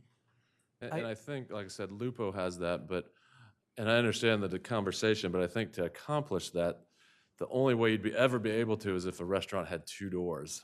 You know, any restaurant that's a storefront with a single door, because you have to be able to get in and out of that. So you have to walk out that with your tray into the outdoor seating. You could do it. You know, you would really limit probably, I don't know, 3/4 of the restaurants in Rehoboth if you didn't have that flexibility to walk out and turn right or left like here. So the interesting thing with this process for me is, again, it's a two-step process. We look at the design of the outdoor dining area according to the design manual and the permanent compliance requirements and act on that. And then if that's favorable, then we look at the license agreement. And that's where perhaps we have to, each one of us say, yes, it's acceptable to walk across that area or not. Now, I would ask you, does that extra 6 feet or so need to be put in the license agreement so they can walk across it? I don't know if we're complicating things or not. It will be licensed area, so I mean, you're gonna have servers coming in and out, and they'll have beverages. So it'll be licensed at the Alcohol Beverage Control Commissioner, so it probably should be part of the, identified at least as part of the license. That's where, do we need to license it all the way to the center of the door? I would say that I'm sorry, Mayor, for interrupting, but I would say that you're authorizing the dining area. The Alcoholic Beverage Control Commissioner will license what area can be walked by servers, I think is.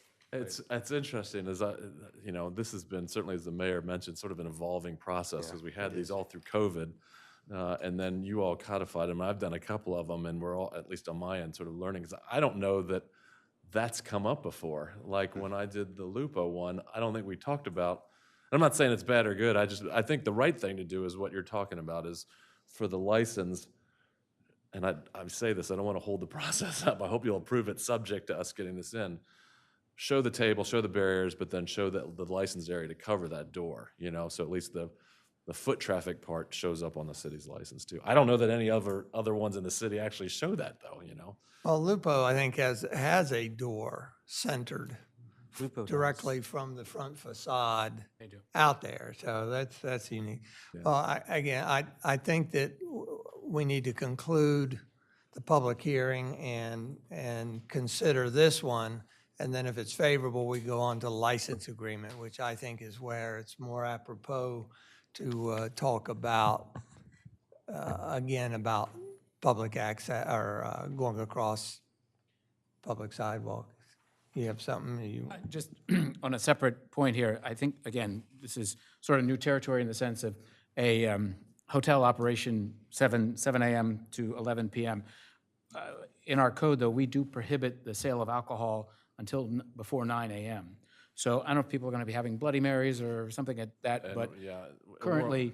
We're only licensed from 9 with the state law too, so I think that was the food hours, not the alcoholic beverage hours. Well, I'm just being specific because it doesn't separate that in essence. So again, just trying to understand the expectations of this so that alcohol service before 9 a.m. in the city is prohibited, so. Yeah, absolutely. And again, that's sort of, we're stuck with the form because it's hours of operation and it's 7, you know, because hotel guests want to have their waffles or whatever. It's probably not waffles, sorry, Vince. At 7, but, you know, that's a different hour from the alcoholic beverage sales. So, but it doesn't carve that out on the form, so we're sort of living with that form. So I appreciate all this. I think we can work out some of the glitches here, if you will, so that we can act on this today. I want to go to the members of the public because this is a public hearing. However, I first would like, Matt, I will come back to you after the public hearing. If you could give us an area square footage, if it was 40 foot 7 inches long overall by 8 foot deep, what the square footage would be, that would be very helpful. With that, we'll go to the members of the public. Is there anybody who would like to speak for or against or otherwise comment? Walters, come ahead and you know the program. State your name and your relationship to the city, please. Good afternoon, Walter Birmingham, 123 Henlopen Avenue. You're a hard act to follow. For simplicity, let's see. We don't see Second Street. Okay, here's Second Street. We have an indentation, but we don't see. Walter, can you point to the drawing down there by any chance, and then that way the Okay, I'll try it a different way. TV viewers can see So it. on Second Street, you have the depression for the cars to park in there. Now, I'd like to change subjects a second and take it to First Street at Lingo's.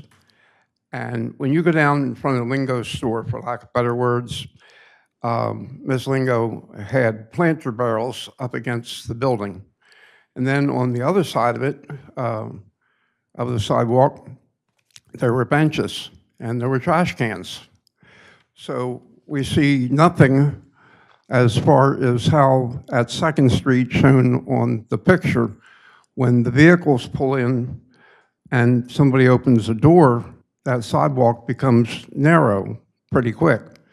But on Rehoboth Avenue, we don't see the places for the cars that is parallel parking there.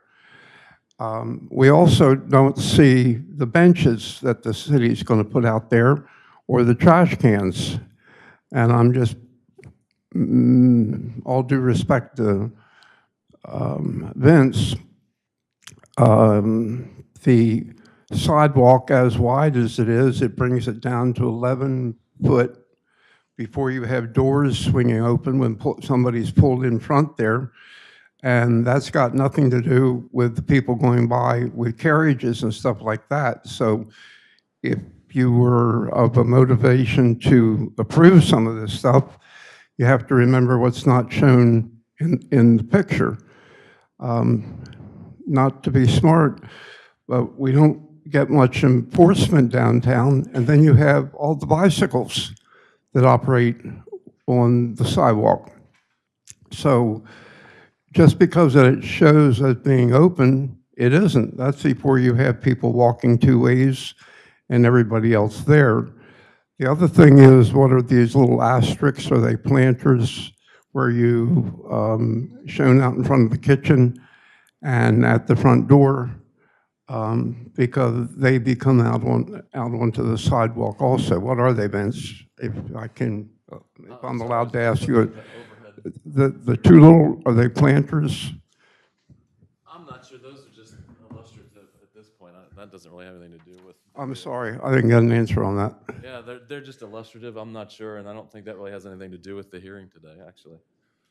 Well, it does if it's being put on the sidewalk, especially the ones down Second Street. There shouldn't be anything to uncover it.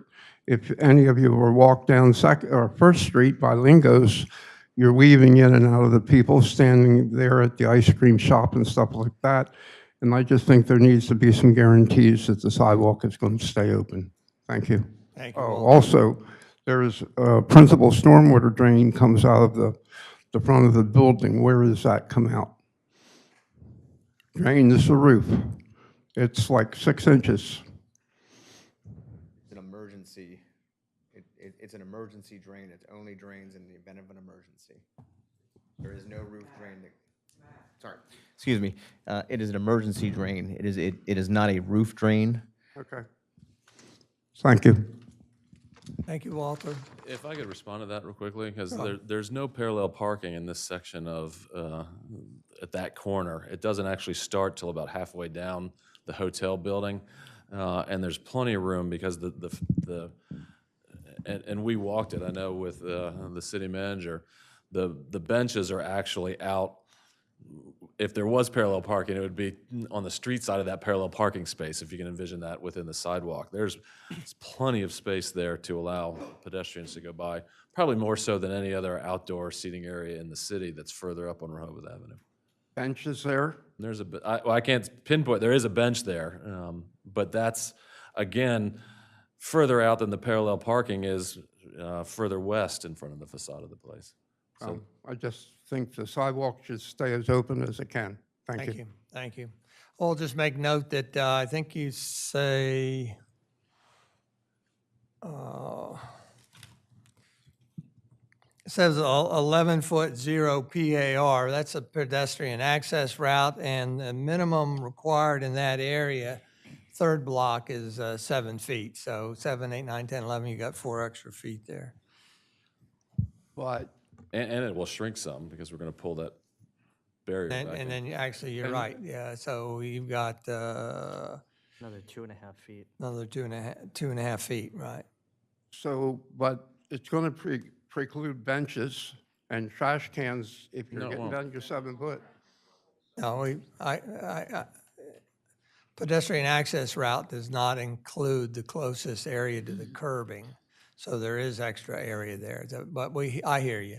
Hopefully everybody. No, and in all due respect to Mr. Birmingham, I mean, I understand that. This is an area where the benches and the trash cans are as far away from the facade of the building or where the seating would go than probably any other spot in Rehoboth. I mean, if you think of, what we were talking about before, those sections are tighter, and there's less people down here too, so.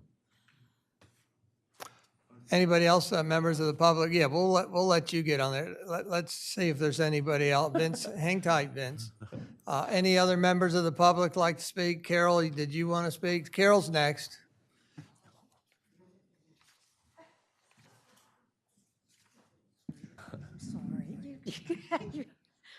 Carol Everhart, Rehoboth Beach, Dewey Beach Chamber of Commerce. Just speaking in support of this, simply one thing. Your outdoor dining has become a major draw to this area. It is probably outside of the beach. The next thing they say is outdoor dining. So anything we can do to encourage that, we're going to support. Thank you. Thank you, Carol. Jay? You're fine. Jay Lagree, Prospect Street. Did you say that the exterior dimensions should be 8 feet, or did I misunderstand you? The maximum depth is 8 foot 0 inches for an area that utilizes 4 top tables. Yeah. To include the barrier? Includes the barrier. So the four top tables are what dimensions? Because it looks to me like you're going to have about a 18 or 20 inch space for the servers to go through. Well, our drawing shows in our design manual that I think was very carefully prepared, shows 4 foot width maximum for the table of a 4 top, and then a 3 foot service aisle and a maximum of 1 foot barrier. So your barrier is 1 foot, that makes your 8, and that's what you're going to go? Correct. Okay, thank you. It's going to Thank be you. tight, really tight. I remember the Lupo is tight for 4 tops. Thank you. Anybody else? Going once, going twice? We're going to close. Well, he's a representative, so we'll get him up with you in a minute. But otherwise, we're closing the public hearing portion of this meeting and bring it back to the commissioners. I would like to offer that. Did you do a square footage calculation for 40 foot 7 inch Actually, yes, Mayor. I by have 8 foot depth? 40 foot 8 inch by 8 foot is 326 square feet. 326 square feet. So my proposal, to reiterate, is that they extend the barriers per code. And I say extend them by 3 feet so that we can have a definitive dimension when we get to the license agreement. Extend the barriers by 3 feet. That makes a new length rather than 37 foot 7 inches. it makes it 40 foot 7 inches. And then the depth, rather than 10 foot 6 inches, is pulled back to 8 foot 0 inches to mirror the design manual. And that yields a new square footage dimension of 326 square feet. So that would replace where it says 394 on the new FL drawing handed out today. That is something I would be comfortable with, and I guess if you all were, then the motion would need to include those clarifications, as well as making a note to provide the detail of the barrier per requirement of the code. Anyhow, I'll open it up to the commissioners. Do you have? I'm ready to move this forward. I think we've spent enough time on this. Second. You want to hear from the applicant before we Oh, do I'm a sorry. motion? I'm sorry. Yes, I do. Vince, no. My apologies. Vince, I wanted to make sure that adding 3 feet to the length there was acceptable. I mean, you could add 4 feet. You could add 2.5 feet. 2.5 feet. Vince DeFonso, I'm a partner of the project as well as my company manages it. Just first of all, thank you guys for Mayor, Commissioners, City Manager, Matt, for your help and support for our entire project. I hope you've been pleased so far. Yeah, I just could clear up a couple things. Those plans on 2nd Street aren't there and aren't intended to be there. So that's, a designer getting anxious and wanting to make things look pretty. So yeah, to answer your question, there's no intent to do that. And to clarify, the sidewalk does go to that part. Where the bench and the trash can is not in the sidewalk. It's our drawings show it to where the sidewalk ends. That there's a tree and there's like a landscaped area there where that other stuff's at. Just to clarify a couple things, and just to kind of support what Carol says, and I think you guys know, people want outdoor dining. We operate the Lighthouse in Dewey, which is all outdoors. You can't get a seat. People are looking for that type of stuff. So we think it would enhance the town, and appreciate your support. Let me ask you this. Somebody's ready to make a motion. I had suggested that they add, extend the barriers 3 feet, new length 40 foot 7 inches, new depth 8 foot, recalculated square feet footage is 326 square foot. You could augment that if you want, but would you be willing to accept that? Of course, yeah. Those are very easy changes. All right. Yeah, we haven't bought the furniture, so. Sounds change good. it. Yeah, this Sounds is easy very stuff. good. We don't plan even doing this till the spring. Very good, Yeah. very good. If they're expanding the dimensions of it to get closer to the entry door, can they add another table as well, or is 5 the max? There's no, the maximum width, what's your memory, Patrick? It has to be The within master the width is of the building itself. a so little they've got less plenty than of the room. width, so the answer is yes, they could add another, To be 3 feet, if it's a corner building, have to be 3 feet in from the corner of the building. which they are. Right. Right. But But it's the length of the distance property there, it's very possible you could add another 4 top there. But now, when we vote on this, we're voting on this floor plan, so you would need to either. We're fine with it. Okay, I okay. have to shrink the tables Okay. anyway, because those are Okay. 54. All right, Sounds good. can I go ahead and put this thing to bed? Correct, and you're going to mention extending the barriers Yes. 3 feet, new length, new square footage, and provide a detail of the barrier. Yes, sir. Okay, Mayor, I move we grant a dining patio on public space supplemental permit of compliance for Rehoboth Hotel LLC doing business as Coast.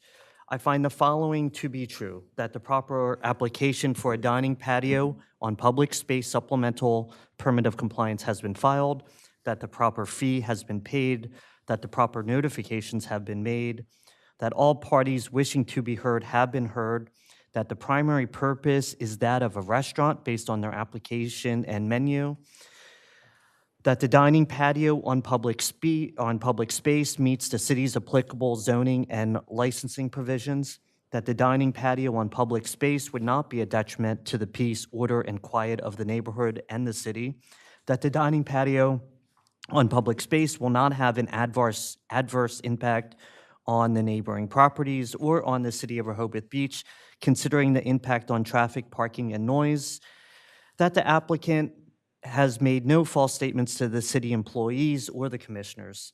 Therefore, I make a motion that the city manager issue the applicants a permit of compliance for the operation of a dining patio on public space to be associated with a restaurant named Coast, with the following conditions: revisions to the floor plan to maintain dimensional barrier and license agreement compliance with the outdoor dining policy and design manual, specifically revisions to the dimensions being 40 feet -7 by 8 feet wide with a total of 326 square feet. Second. Let me ask you something. You mentioned license agreement, you understand that's a separate. I am. It's just saying that they would, just- that they this is will- contingent upon they them will- agreeing, it contingents upon them being compliant with their own license. Okay. We have a motion by Commissioner Ed Tranowski and a second by Commissioner Tony Sharp to approve a supplemental permit of compliance for outside dining on public space for the restaurant named Coast, with the changes as noted, extending the barriers by 3 feet, new length of 40 foot 7 inches, new depth of 8 foot for a total recalculated square footage of 326 square feet. And did you mention the detail for the barrier? Well, I just said that it would be in compliance with the outdoor dining policy and design manual. okay, and you understand what that means, so. With that, is there any additional, am I okay? Is there any additional discussion? Yeah, we're going to do a roll call vote. Commissioner Don Preston? Aye. Commissioner Tony Sharp? Aye. Commissioner Ed Chernowski? Aye. Commissioner Patrick Gossett? Aye. Commissioner Tim Bennett? Aye. Commissioner Bunky Markert? After an exhaustive discussion, aye. And the chair votes aye also, so the motion is approved, and you will be issued a supplemental permit of compliance following the need for the extra conditions to be complied with. Thank you very much. Thank you, everybody. With that,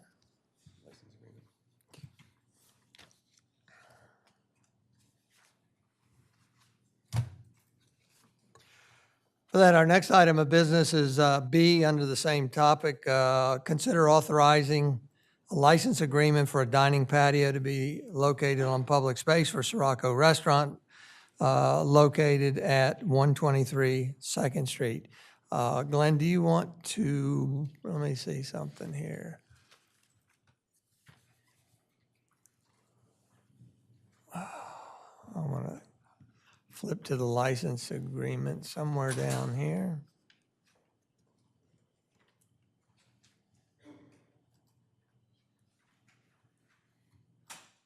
What I wanted help with, Glenn, is explaining the license agreement and the program. And as I mentioned earlier, I wanted to, if we could, amend this to include the dimensional requirements that we just approved.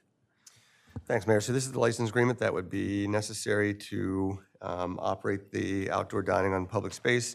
And there are a series of whereas clauses, but I'll go right to paragraph 1 because that's where, Mayor, I think that you would like to insert dimensions. So that paragraph says licensor hereby grants to licensee a limited license to occupy and use the outdoor dining area on public space, subject to the terms and conditions set forth herein. I'd amend that to say licensor hereby grants to licensee a limited license to occupy and use the outdoor dining area on public space. Then I would insert located in an area 40 feet 7 inches by 8 feet 0 inches, comprising 326 square feet, as depicted on a floor plan prepared by North Star, dated August 2nd, 2023, and identified as sheet FL1. Then I'd pick back up what the current paragraph says, subject to the terms and conditions set forth herein. So that's where we would insert the dimensional requirements. All right, we're going to need your help on that for whoever No, makes the motion. Oh, my motioner just left. Come back. Don't worry if I didn't make a motion already. No. This is, again, a license agreement. It's a two-part process. Permit of compliance has been granted.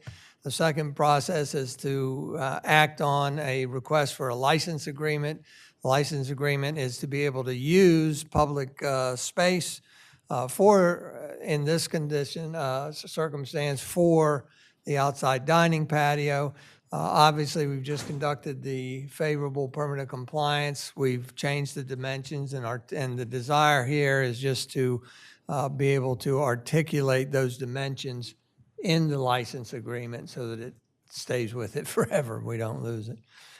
Is there any discussion by the commissioners? Just one question. Do we have on file the certificate of liability insurance? We do. Thank you. And just to clarify, this expires December 31st, 2023? I'm glad you raised it. That's how it's written now because they're supposed to be for calendar years. And then it gets re-upped by the city manager on January 1, based upon the ordinance that you're going to see in a moment. So that's how it's all supposed to work. And that was going to just be my question, that it automatically renews, I hope, otherwise, If you're not making any changes, the city manager can, right. Right. I would just, well, I suppose if the ordinance reflects that, then it's fine that it's not stated in the license, so. We have not yet voted on that, but there will be a new ordinance that retroactively applies to all the existing license agreements. Right. In a future agenda topic. Correct. So to be clear though, if you wanted to extend this one because you're unsure of, I think the owner just said that they're not planning on doing this till spring, so this current license will expire before spring is here. I would request, now I was going to ask that if we could make this one run through December 31 of 2024, just to pick that up, that code change. Unless you just want to eliminate that paragraph, but I don't know if you all are comfortable with that. I wouldn't eliminate the paragraph. I'd probably, if you're going to extend it, do it the calendar year 2024. Let's do 2024 and move on. Perfect. Is there any further discussion up here?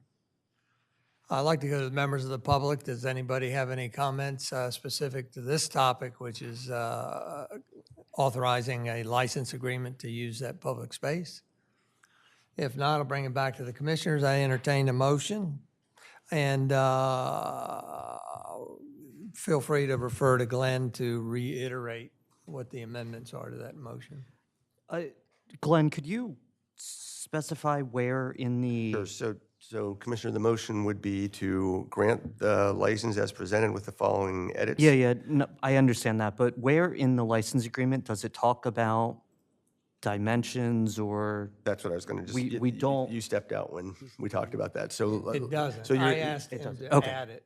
So your motion would be to grant the license with the following edits to paragraph 1, inserting after the word space, located in an area 40 feet 7 inches by 8 feet 0 inches, comprising 326 square feet, as depicted on a floor plan prepared by North Star dated August 2nd, 2023, and identified as sheet FL1, and then would pick back up the rest of that paragraph subject to the terms and conditions set forth herein. And then you'd also amend paragraph 2, so the date of December 31st, 2023 would be changed to December 31st, 2024. And I think a so moved would do it. So moved. We have a second? Second. We have a motion by Commissioner Tim Bennett and a second by Commissioner Tony Sharp to approve the license agreement with the noted conditions, including extending the license to December 31st, 2024. Is there any discussion? If not, I'll do a roll call vote. Commissioner Tony Sharp? Aye. Commissioner Ed Chernowski? Aye. Commissioner Patrick Gossett? Aye. Commissioner Tim Bennett? Aye. Commissioner Bunky Markert? Aye. Commissioner Don Preston? Aye. And the chair votes aye also. Congratulations. Is your plan to open outdoor dining before the end of the year? No. No rush. No rush, darn it. It was, but just Darn getting it. everything. is just Okay. too- Thank you very much. Appreciate y'all Thank being you. here. With that, we're going to move on to the next item of business, which is consolidating and partitioning certain lots. There's two steps to this also. First is a public hearing on the matter of amending Chapter 270 zoning section 270-46.1 to repeal and introduce certain provisions of Chapter 270, establishing administrative lot mergers and separations for zoning purposes. If that's favorable, then we would move on to Part B, which is to consider an ordinance to amend Chapter 236 as noted. With that, we're going to open the public hearing on this first matter. Glenn, do you want to offer what this is about briefly? Sure. So Commissioners, you've been through this a little bit now in the process of adopting the resolution. This is basically the process that was put in place about a decade ago to merge and separate lots administratively, so long as those mergers and separations were consistent with the lot lines that were plotted years ago. The intention here was to kind of streamline that process and allow people to, for example, build a home over a property line if they had two lots in common ownership, or to separate their lots administratively if they then didn't want that home to be there and they could remove the home. That process has turned out to be a little bit unworkable when it comes to record keeping between the city and the county. So the direction the commissioners gave was to draft a ordinance that would repeal this section of the code. So this would be the public hearing that will consider repealing that section and allowing then those partitions and separations to go to the Planning Commission for its review and decision. Any initial questions or comments by the commissioners? If not, this is a public hearing, and we will go to the members of the public. Is there anyone like to comment on this? Last chance. Before you close the public hearing, can I put one thing on the record, because there's an application. Fred Townsend represents the Yates family, yes. He's at a Dewey Beach Commissioners meeting right now representing Dewey Beach, so he couldn't be here. He asked me to put on the record that he applied for an administrative separation of lots. It was approved administratively, but contingent on the removal of a home that straddled these two lots. The owners in that case both passed away between a series of months apart, but not too far apart. They passed away. They didn't have to get the home removed.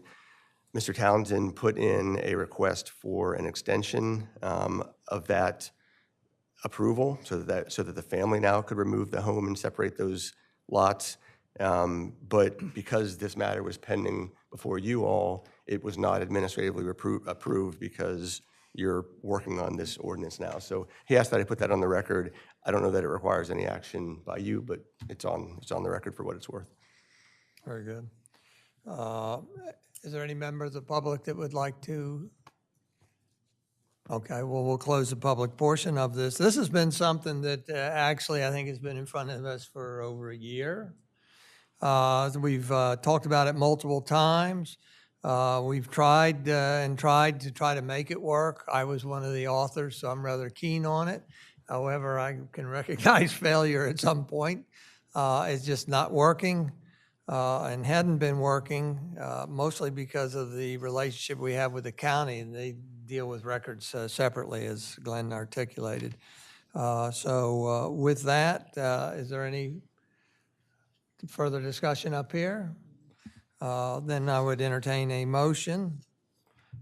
Mayor, I'd like to make a motion to amend Chapter 270 zoning of the Municipal Code of the City of Rehoboth Beach, Delaware, 2001 by amending Sections 270-14, 270-46-1 relating to administrative lots and mergers and separations. Second. We have a motion by Commissioner Patrick Gossett and a second by Commissioner Tony Sharp to amend Section 270 270-41.6 relating to administrative lot mergers and separations. Is there any further discussion? If not, I'll call the question. We'll do a roll call vote. Remember, this is a zoning issue. We need to give an explanation with it. After the first person gives an explanation, everybody else is welcome to say, I ditto what the previous person said. So the onus is on you, Ed. How do you vote? Nay, I continue to believe that this can be handled administratively with the city actually making the zoning change with the county. Thank you very much. Commissioner Gossett? I vote aye because we've proved over the last 10 years that the county and city cannot coordinate the zoning mapping. And also, this has become burdensome in the sense of there's requirement for 3 certifications that have not taken place, and that this truly should go back to the Planning Commission for their action as is designed in the state code. Commissioner Bennett?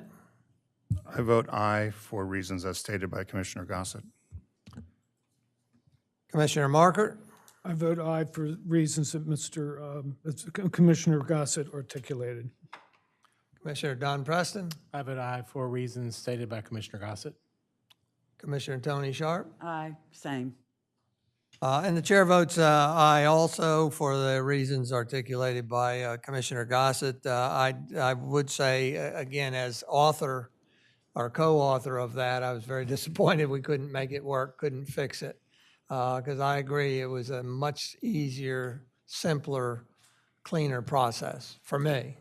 The one thing that will help me out accepting this also is that we are going to part 2 in a minute, which is to consider amendments to 236.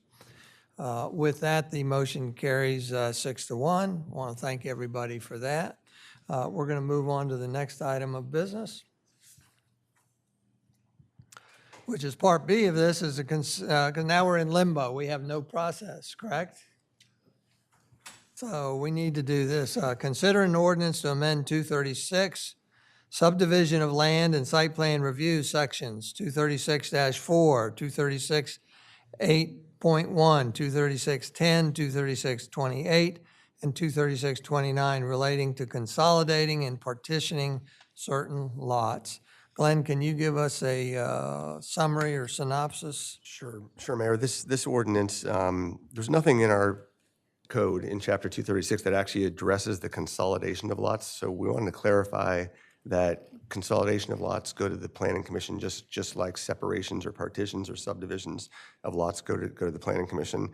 So there's a section at line 30 that indicates lot consolidations is a fee of $1,000 plus $200 per lot being consolidated. Then if you move down to line 53, this is the language here is intended to, if you recall during the discussion, there was some concern about some of the easier applications or more straightforward applications that go to the Planning Commission still require a 2-step process where they have to go through a preliminary review of the application in one meeting, then set a public hearing in the second meeting.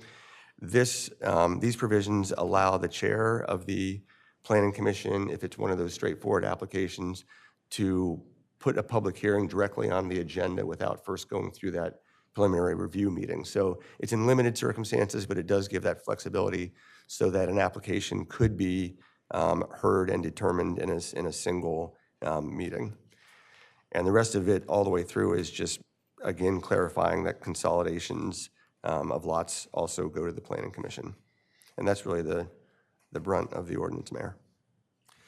This is in site plan review section, so it's not part of Chapter 270 zoning code. Therefore, it does not require a public hearing, but of course, we'd like to hear from members of the public before we take action. Is there any members of the public that would like to say anything about this? No, not in it. I'll bring that back to the commissioners. Was there any discussion? I would like to say that while I wish it were mandatory to require the planning commission to do it in one meeting under certain circumstances, I can appreciate that we're giving them the opportunity to make that decision. I'm hoping that they hear from listening to the tape today that at least I am very amenable to trying to expedite these whenever they can, when the conditions are right. Anybody else? Mayor, I'd like to make a motion to amend Chapter 236 of the Municipal Code of the City of Rehoboth Beach by amending Section 236-4 and Sections 236-8.1 and Sections 236-10 and Sections 236-28 and Sections 236-29 relating to consolidation and partitioning of certain lots. Second. We have a motion by Commissioner Patrick Gossen, a second by Commissioner Tony Sharp, to amend Chapter 236, specifically Sections 236-4, 236-8.1, and Sections 236-10, 236-28, 236-29 relating to consolidating and partitioning certain lots. Is there any additional discussion? If not, we'll do a roll call vote. Explanation is not needed. It's certainly welcome, but is not needed at this time because it's not a zoning issue. Commissioner Patrick Gossett? Vote aye, as this puts into place a model of lot consolidation that is the same process used for partitioning minor subdivisions and major subdivisions that, again, is designed by operation of the Planning Commission, which is designed by state charter. Commissioner Tim Bennett? Aye. Commissioner Bunky Markert? I vote aye in accordance to Commissioner Gossett's explanation. Commissioner Preston? Aye. Commissioner Sharp? Aye. Commissioner Sernowski?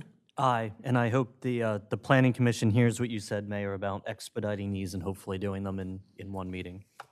Thank you. And the mayor votes aye. Also, the ordinance is amended unanimously. Thank you very much. I'm sure the Planning Commission looks forward to additional work into the future. Let's see here. With that, we're moving right along. We'll go to the first item of old business. Consider mayoral nominations for appointments or reappointments to the Board of Adjustment, Planning Commission, Parks and Shade Tree Commission. They happen to be all reappointments. If you recognize this document from before, I did a cleanup of some typos, and there's still typos. So I apologize to Jan Conacy and Edie Heron and Barry Bryant for all my misspellings there.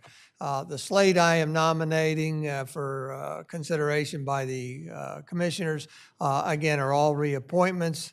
All these folks have done a credible job, I believe, for what they've done. They're in a good position to continue another 3 years with the projects they've started, such as the Planning Commission and the hotels, Board of Adjustment, Parks and Shade Tree Commission with their brand-new tree ordinance and everything.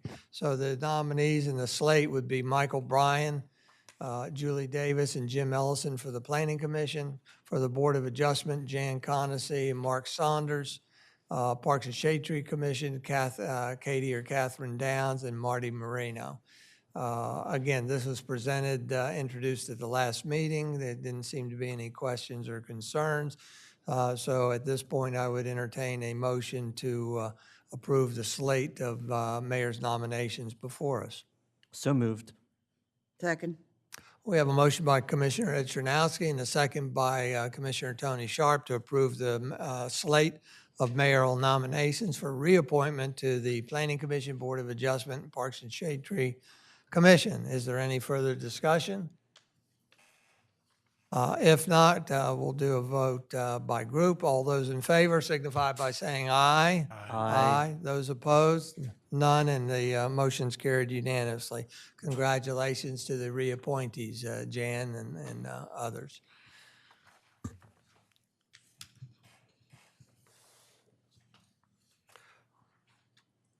With that, our next item of old business is to consider appointment of a chair for the Stormwater Utility Task Force in the absence of Commissioner Lagree. Well, who's going to be absent is Commissioner Lagree, but Citizen Lagree is hanging around. Citizen Lagree offered to continue to chair the Stormwater Utility Task Force, and that's endorsed by our city manager and myself, and hopefully others will agree also. We want to thank Jay for doing that. So I just want to remind all the commissioners that we have a committee policy that we'll be reviewing at one of our upcoming meetings.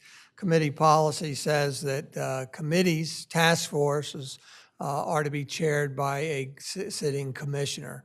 The reason that was adopted several years ago was to avoid any problems with lack of knowledge or adherence to freedom of information or lack of knowledge of adhering to the ethics.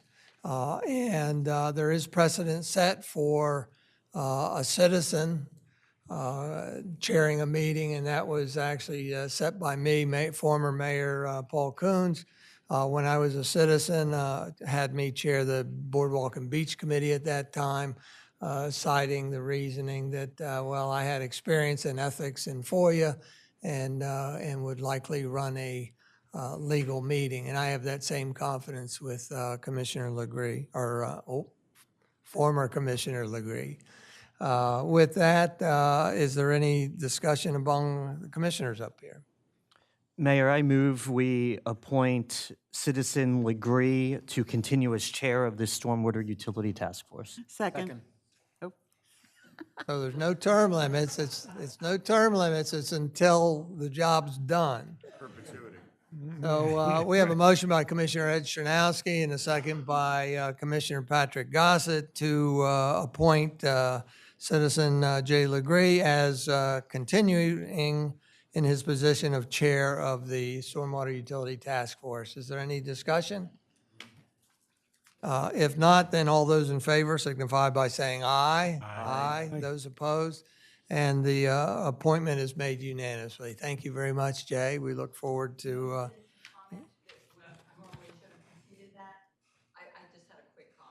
You can comment after the fact if you like. Is it on? You have to come to the microphone. Suzanne Good, 1 Grove Street. The decision's been taken, and that's not what I was going to talk about. I was hoping, given that Jay Lagree is no longer on the board, that my first preference would probably be Commissioner Ed C., who has, that I am aware of, the most financial background, possibly Mr. Preston, based on his impressive financial background. I think it would be helpful that perhaps they be asked to serve in an advisory capacity. My main concern is that there needs to be someone to evaluate whether spending about $100,000 a year in administrative costs to collect between $1 and $1.5 million a year is the right approach. So I would appreciate there be some consideration. I know that Ed C. is probably stretched thin. I'm sort of asking for his help. And again, since Mr. Preston's impressive financial background could possibly be a proxy for that, that one of them maybe help us out. Thank you, I'd appreciate thank that. you, Thank you Suzanne. very much. Is there any commissioner up here that would like to put their name in the hat? I respectfully decline. Okay, so we hear none. But I am confident that no action will be taken until it comes back before this body. Thank you very much. With that, we'll move on to the next item of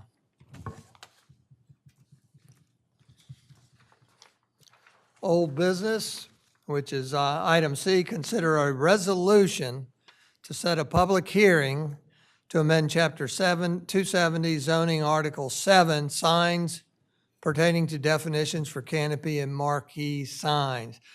This is something that we have talked about several times.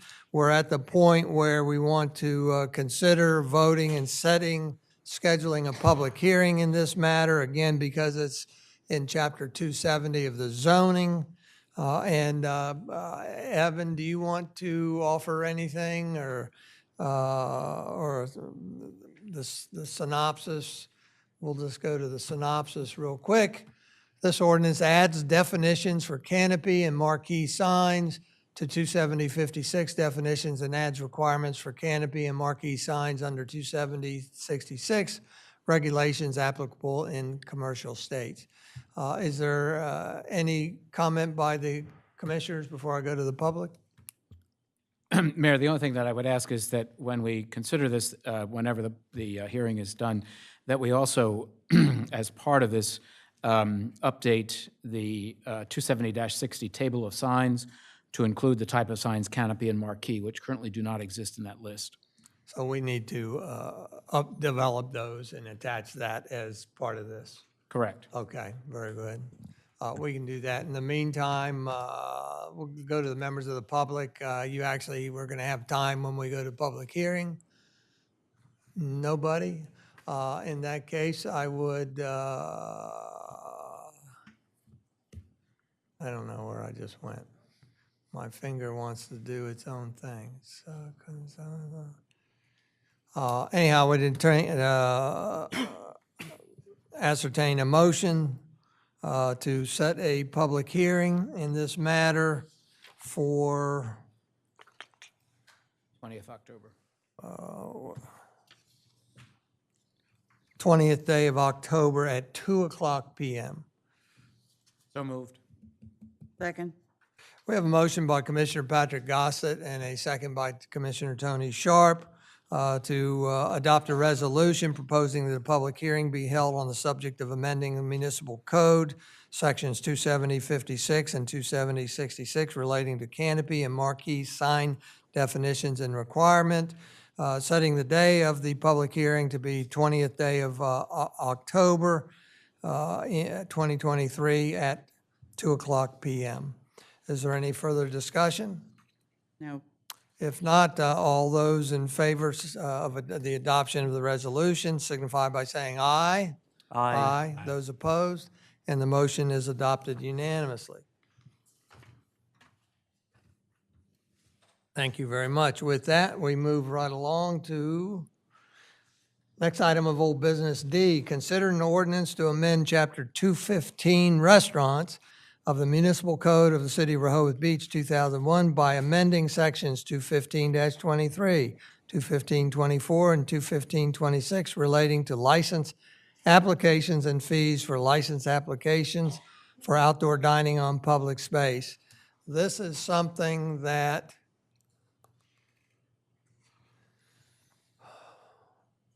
do you want to say anything? Okay. This is something that we've actually was introduced, I don't know, 6 months or more ago, wasn't it? That's correct. June. And in June, and then we overlooked coming back to it, I believe. So you want to give a little more detail and explain the synopsis of this? Sure. Thank you, Mayor. Good afternoon, Mayor, Commissioners, and members of the public. Again, before you is an ordinance to amend Chapter 215 Restaurants. This pertains to reapplications for outdoor dining areas on public space. There's a lot of discussion at some of the previous meetings that we had on this chapter about outdoor dining applications that come in and then are set to expire at the end of the year. If we receive applications from individuals who are currently party to a license agreement with the city and they are seeking a reapplication and approval for an outdoor dining area that was previously approved by the Board of Commissioners, the discussion was to do that administratively and also eliminate the fee for having them come back before the board. So this ordinance reflects that change. There was one addition to this ordinance from the last time that you saw it. That addition is on line 34 and 35, and that says that in unique circumstances, the city manager may require the property owner to obtain a new license agreement from the Board of Commissioners. So again, that allows the city manager, if they are uncomfortable with some of the modification or the request for the outdoor dining area proposed, and they're not comfortable moving forward, granting that license agreement, they can request that they come back before the Board of Commissioners. That was actually some language that we had used in one of the old awning canopy marquee ordinances that we thought would be good to bring back into this one. So that's the only change proposed from the last version that you all saw back in June.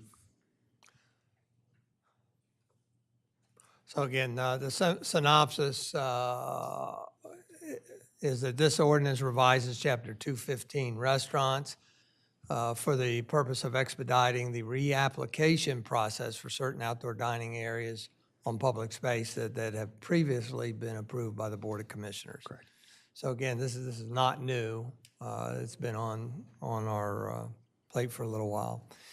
Is there any initial discussion by the commissioners? Just for clarification, line 72, I know the discussion back in June talked about specifying renewal licenses, but is the language there that licenses issued to reapplicants, is that sufficient in the sense of reapplicants as opposed to I was denied and I'm going to reapply, or this is a renewal license that has been issued? I don't mind the language reapplicants, because remember, we want to be clear that it's a new license. It's easier to revoke it. So, but your language might be better to be renewals versus reapplicants, because maybe it does suggest that there was something flawed in the application initially. So we could do renewal licenses issued by the city manager pursuant to. We'll change it that way. I know it's wordsmithing, but again, we'll do that. Clear as possible. Yep. So again, restate that the So change, at would line- be in which line? Sure, line 72, this is subsection B of 215-24. Instead of it saying licenses issued to reapplicants, that would be changed to renewal licenses issued by the city manager.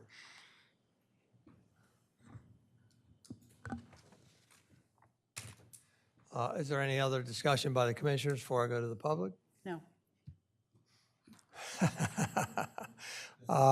Is there any members of the public that would like to speak one way or another on this?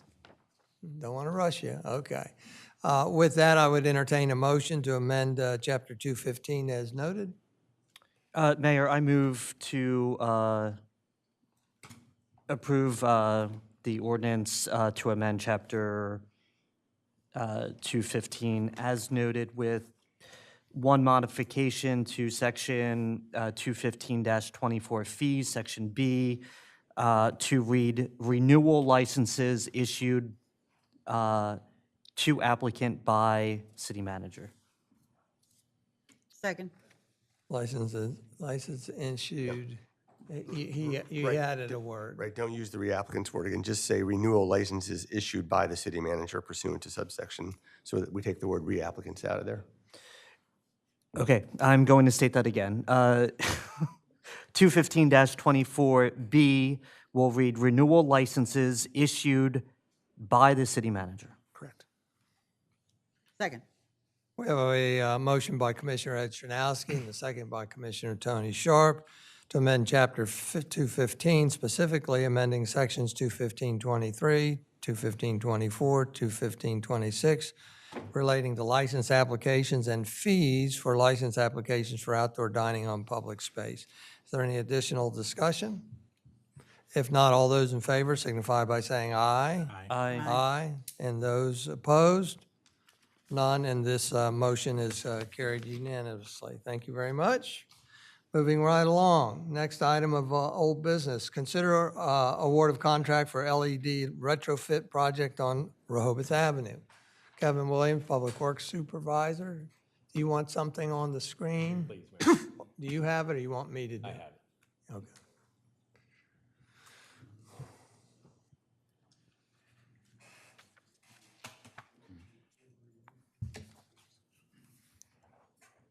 Sorry, Mayor, which one was first? LED? LED. Thank you, Mayor and Commissioners. Good afternoon, everyone. First bit of my business is to recommend award of a contract for the replacement of the lights out on Rehoboth Avenue and convert them to LEDs. You will recall from the last presentation, we're doing all the arms themselves, the light fixtures, and the bulbs. 33 doubles and 4 singles along the avenue. We had 2 bidders, BW Electric, who we've worked with extensively, and Apple Electric, we've also worked with extensively. Both got pretty good bids. BW Electric was the low bidder at $83,450. So the request to you today is to approve the award to BW Electric in that bid amount.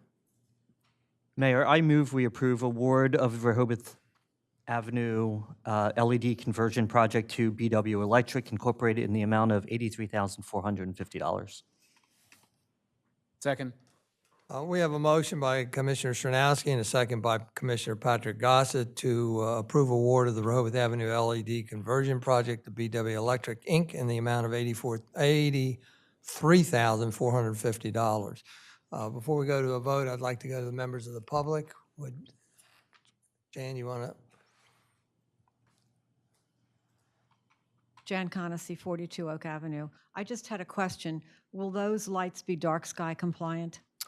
Yes, they'll be in accordance with the resolution that the board passed last year to be 3,000 degree Kelvin, which is what would require the dark but sky. will the tops be so that the light doesn't go up into These the will sky? be because they have a, Okay. metal Because I piece remember on the you telling top. the environmental committee that they would be dark sky compliant. And I Scroll, just was, scroll to the picture there. it's hard for me to There see. you go.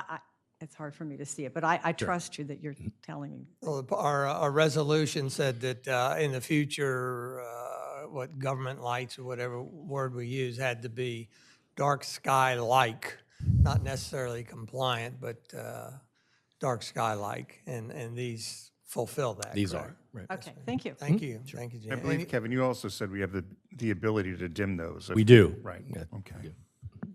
Any further members of the public comment? Seeing none, we'll come back to the commissioners. Any further comment? I just had one that I can't remember, and I don't have it in my notes. It's probably me. Kevin, when did you say the timeline on this would be? So because we were purchasing the fixtures and the bulbs themselves, we've already placed that order. We expect to get them around mid to late October. Okay, So sometime in November, probably. thank you. I forget where I am. We have to vote. You have to vote. Ready for a vote? You're in the commissioner's room, Have I and we said need to who, vote. who Yes. made the, yes, I did. Okay, now I know where I am. All those in favor of the motion signify by saying aye. Aye. Those opposed?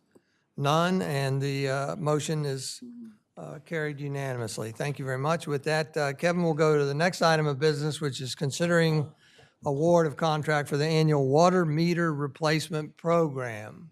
Thank you again, Mayor. And I do want to just comment that I'm going very quickly tonight because I know we're pressed on time, but I want to reserve the balance of my time for Monday because I will not be nearly as quick on Monday for y'all. The next piece of business today is to recommend the award of the water meter contract. Again, on the right graphic, you can kind of see the basic limits of where we're going. We had two competent bids, or two bids we deemed competent. One from Harry Caswell, who's done this project for us before, and the other from R&C Contractors, who's also done this work for us before. You can see the two bid prices there.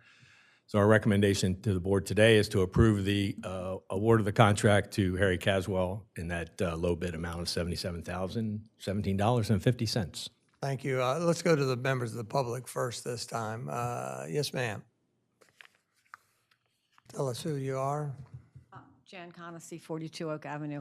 I had a question. I understand that there are water meters now that if your water drips, like we just had this problem, for days on end, that the water meter can tell it and it sends an alarm to the city and turns the water off. Is that the kind that we're using now? It is, to a degree. I hate to edge, but also in this year's budget, we have for what's called a FlexNet system, where it'll all be remote. So at that point in time, you'd be able to log in and see your usage at any given time, real-time usage. So Okay. I don't know whether or not it'll alarm. It still might require manually looking at it and seeing an awful lot of usage, but you won't have to wait 90 days to figure that out. It'll be real-time. Okay. So these meters will talk to that system.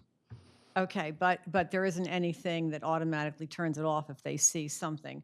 We just had a tiny pinprick lick in a ice maker, and now we've had to rip up our wood floors for it. And I just wondered, someone told me, well, you have water meters now, that if that had happened and the water continuously went on like that, that a meter would have sent an alarm into City Hall, into the water department, and that somebody would have called you and said, you need to check. And I didn't know when you said we're getting new meters, because I thought we had one of the new meters Yeah, at our house. I don't know that this would have that technology. I'm Okay. not sure whether it would know, whether it was a pinhole leak in your ice maker or your toilet wasn't seated properly. No, but it upstairs, doesn't but matter. yeah, They wouldn't know. They would just know that There was there's something usage wrong. at a There's time something when you're wrong. away. Yeah. Right. Yeah. Okay, thank you. Thank you, Jan. This is not something that needs to be answered now, but perhaps in the future, I know a lot of community or municipalities will send out letters when there's continual usage to the homeowner or property owner to say, hey, you might want to look into this. You know, there's continual usage. Something's probably wrong. So if we currently or can in the future have that capability, I think it would be good to know. Thank you very much. With that, I would entertain a motion. Mayor, I move we approve award of the FY24 water meter replacement contract to Harry Caswell Incorporated in the amount of $77,017.50. Second. We have a motion by Commissioner Ed Chernowski and a second by Commissioner Patrick Gossett to approve award of the fiscal year 24 water meter replacement contract to Harry Caswell, Inc. in the amount of $77,017.50. Is there any discussion? If not, all those in favor signify by saying aye. Aye. Those opposed? And the motion's carried unanimously. Thank you very much. We're moving right along. There is no new business identified. Thank you, Kevin. Thank you. No new business identified.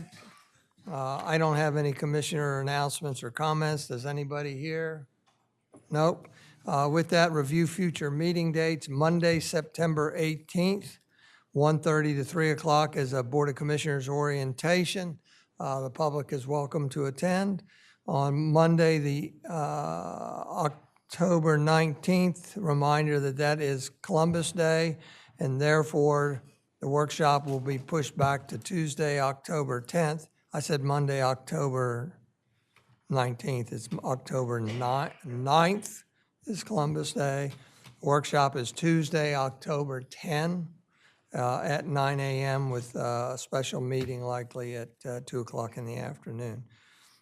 Citizen comment, is there anybody who would like to offer anything? What is that one? You go ahead and announce it. And next Friday, 9 a.m., special meeting. Oh, that's right. Special meeting Friday, the 22nd, in the matter of considering adoption of a resolution to set a public hearing to take care of a matter in the charter. That's all I have. There's no citizen comment. With that, we have the opportunity, if the commissioners chose, to go into executive session.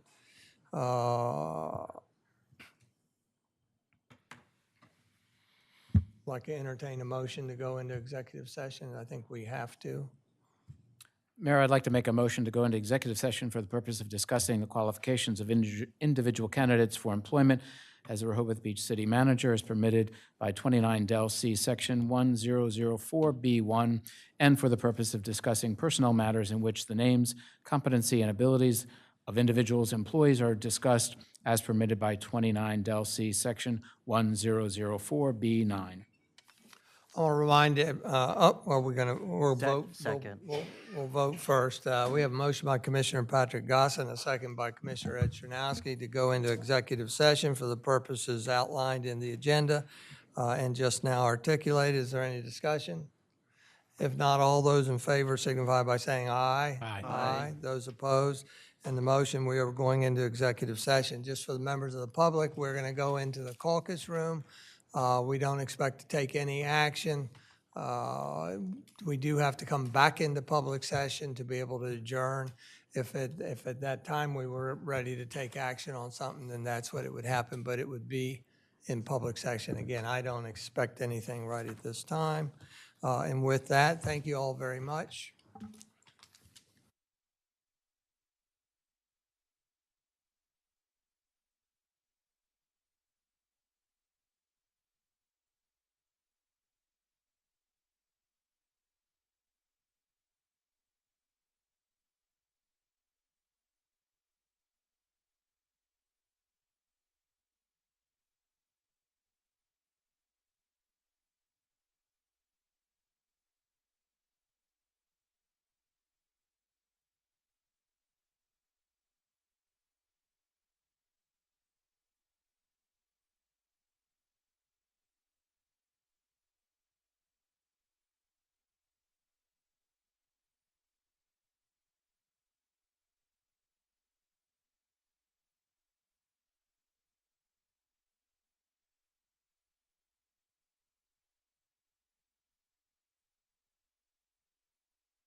I would entertain a motion to come out of executive session back into public session. So moved. Second. We have a motion by Commissioner Ed Chernowski and a second by Commissioner Tony Sharp to come out of executive session back into public session. Is there any discussion? If not, all those in favor signify by saying aye. Aye. Those opposed? And we are now back into public session. And because there's no action to be taken, I adjourn this meeting at exactly 6 p.m. Thank you very much. Thank you, Mayor. Bunky, you're going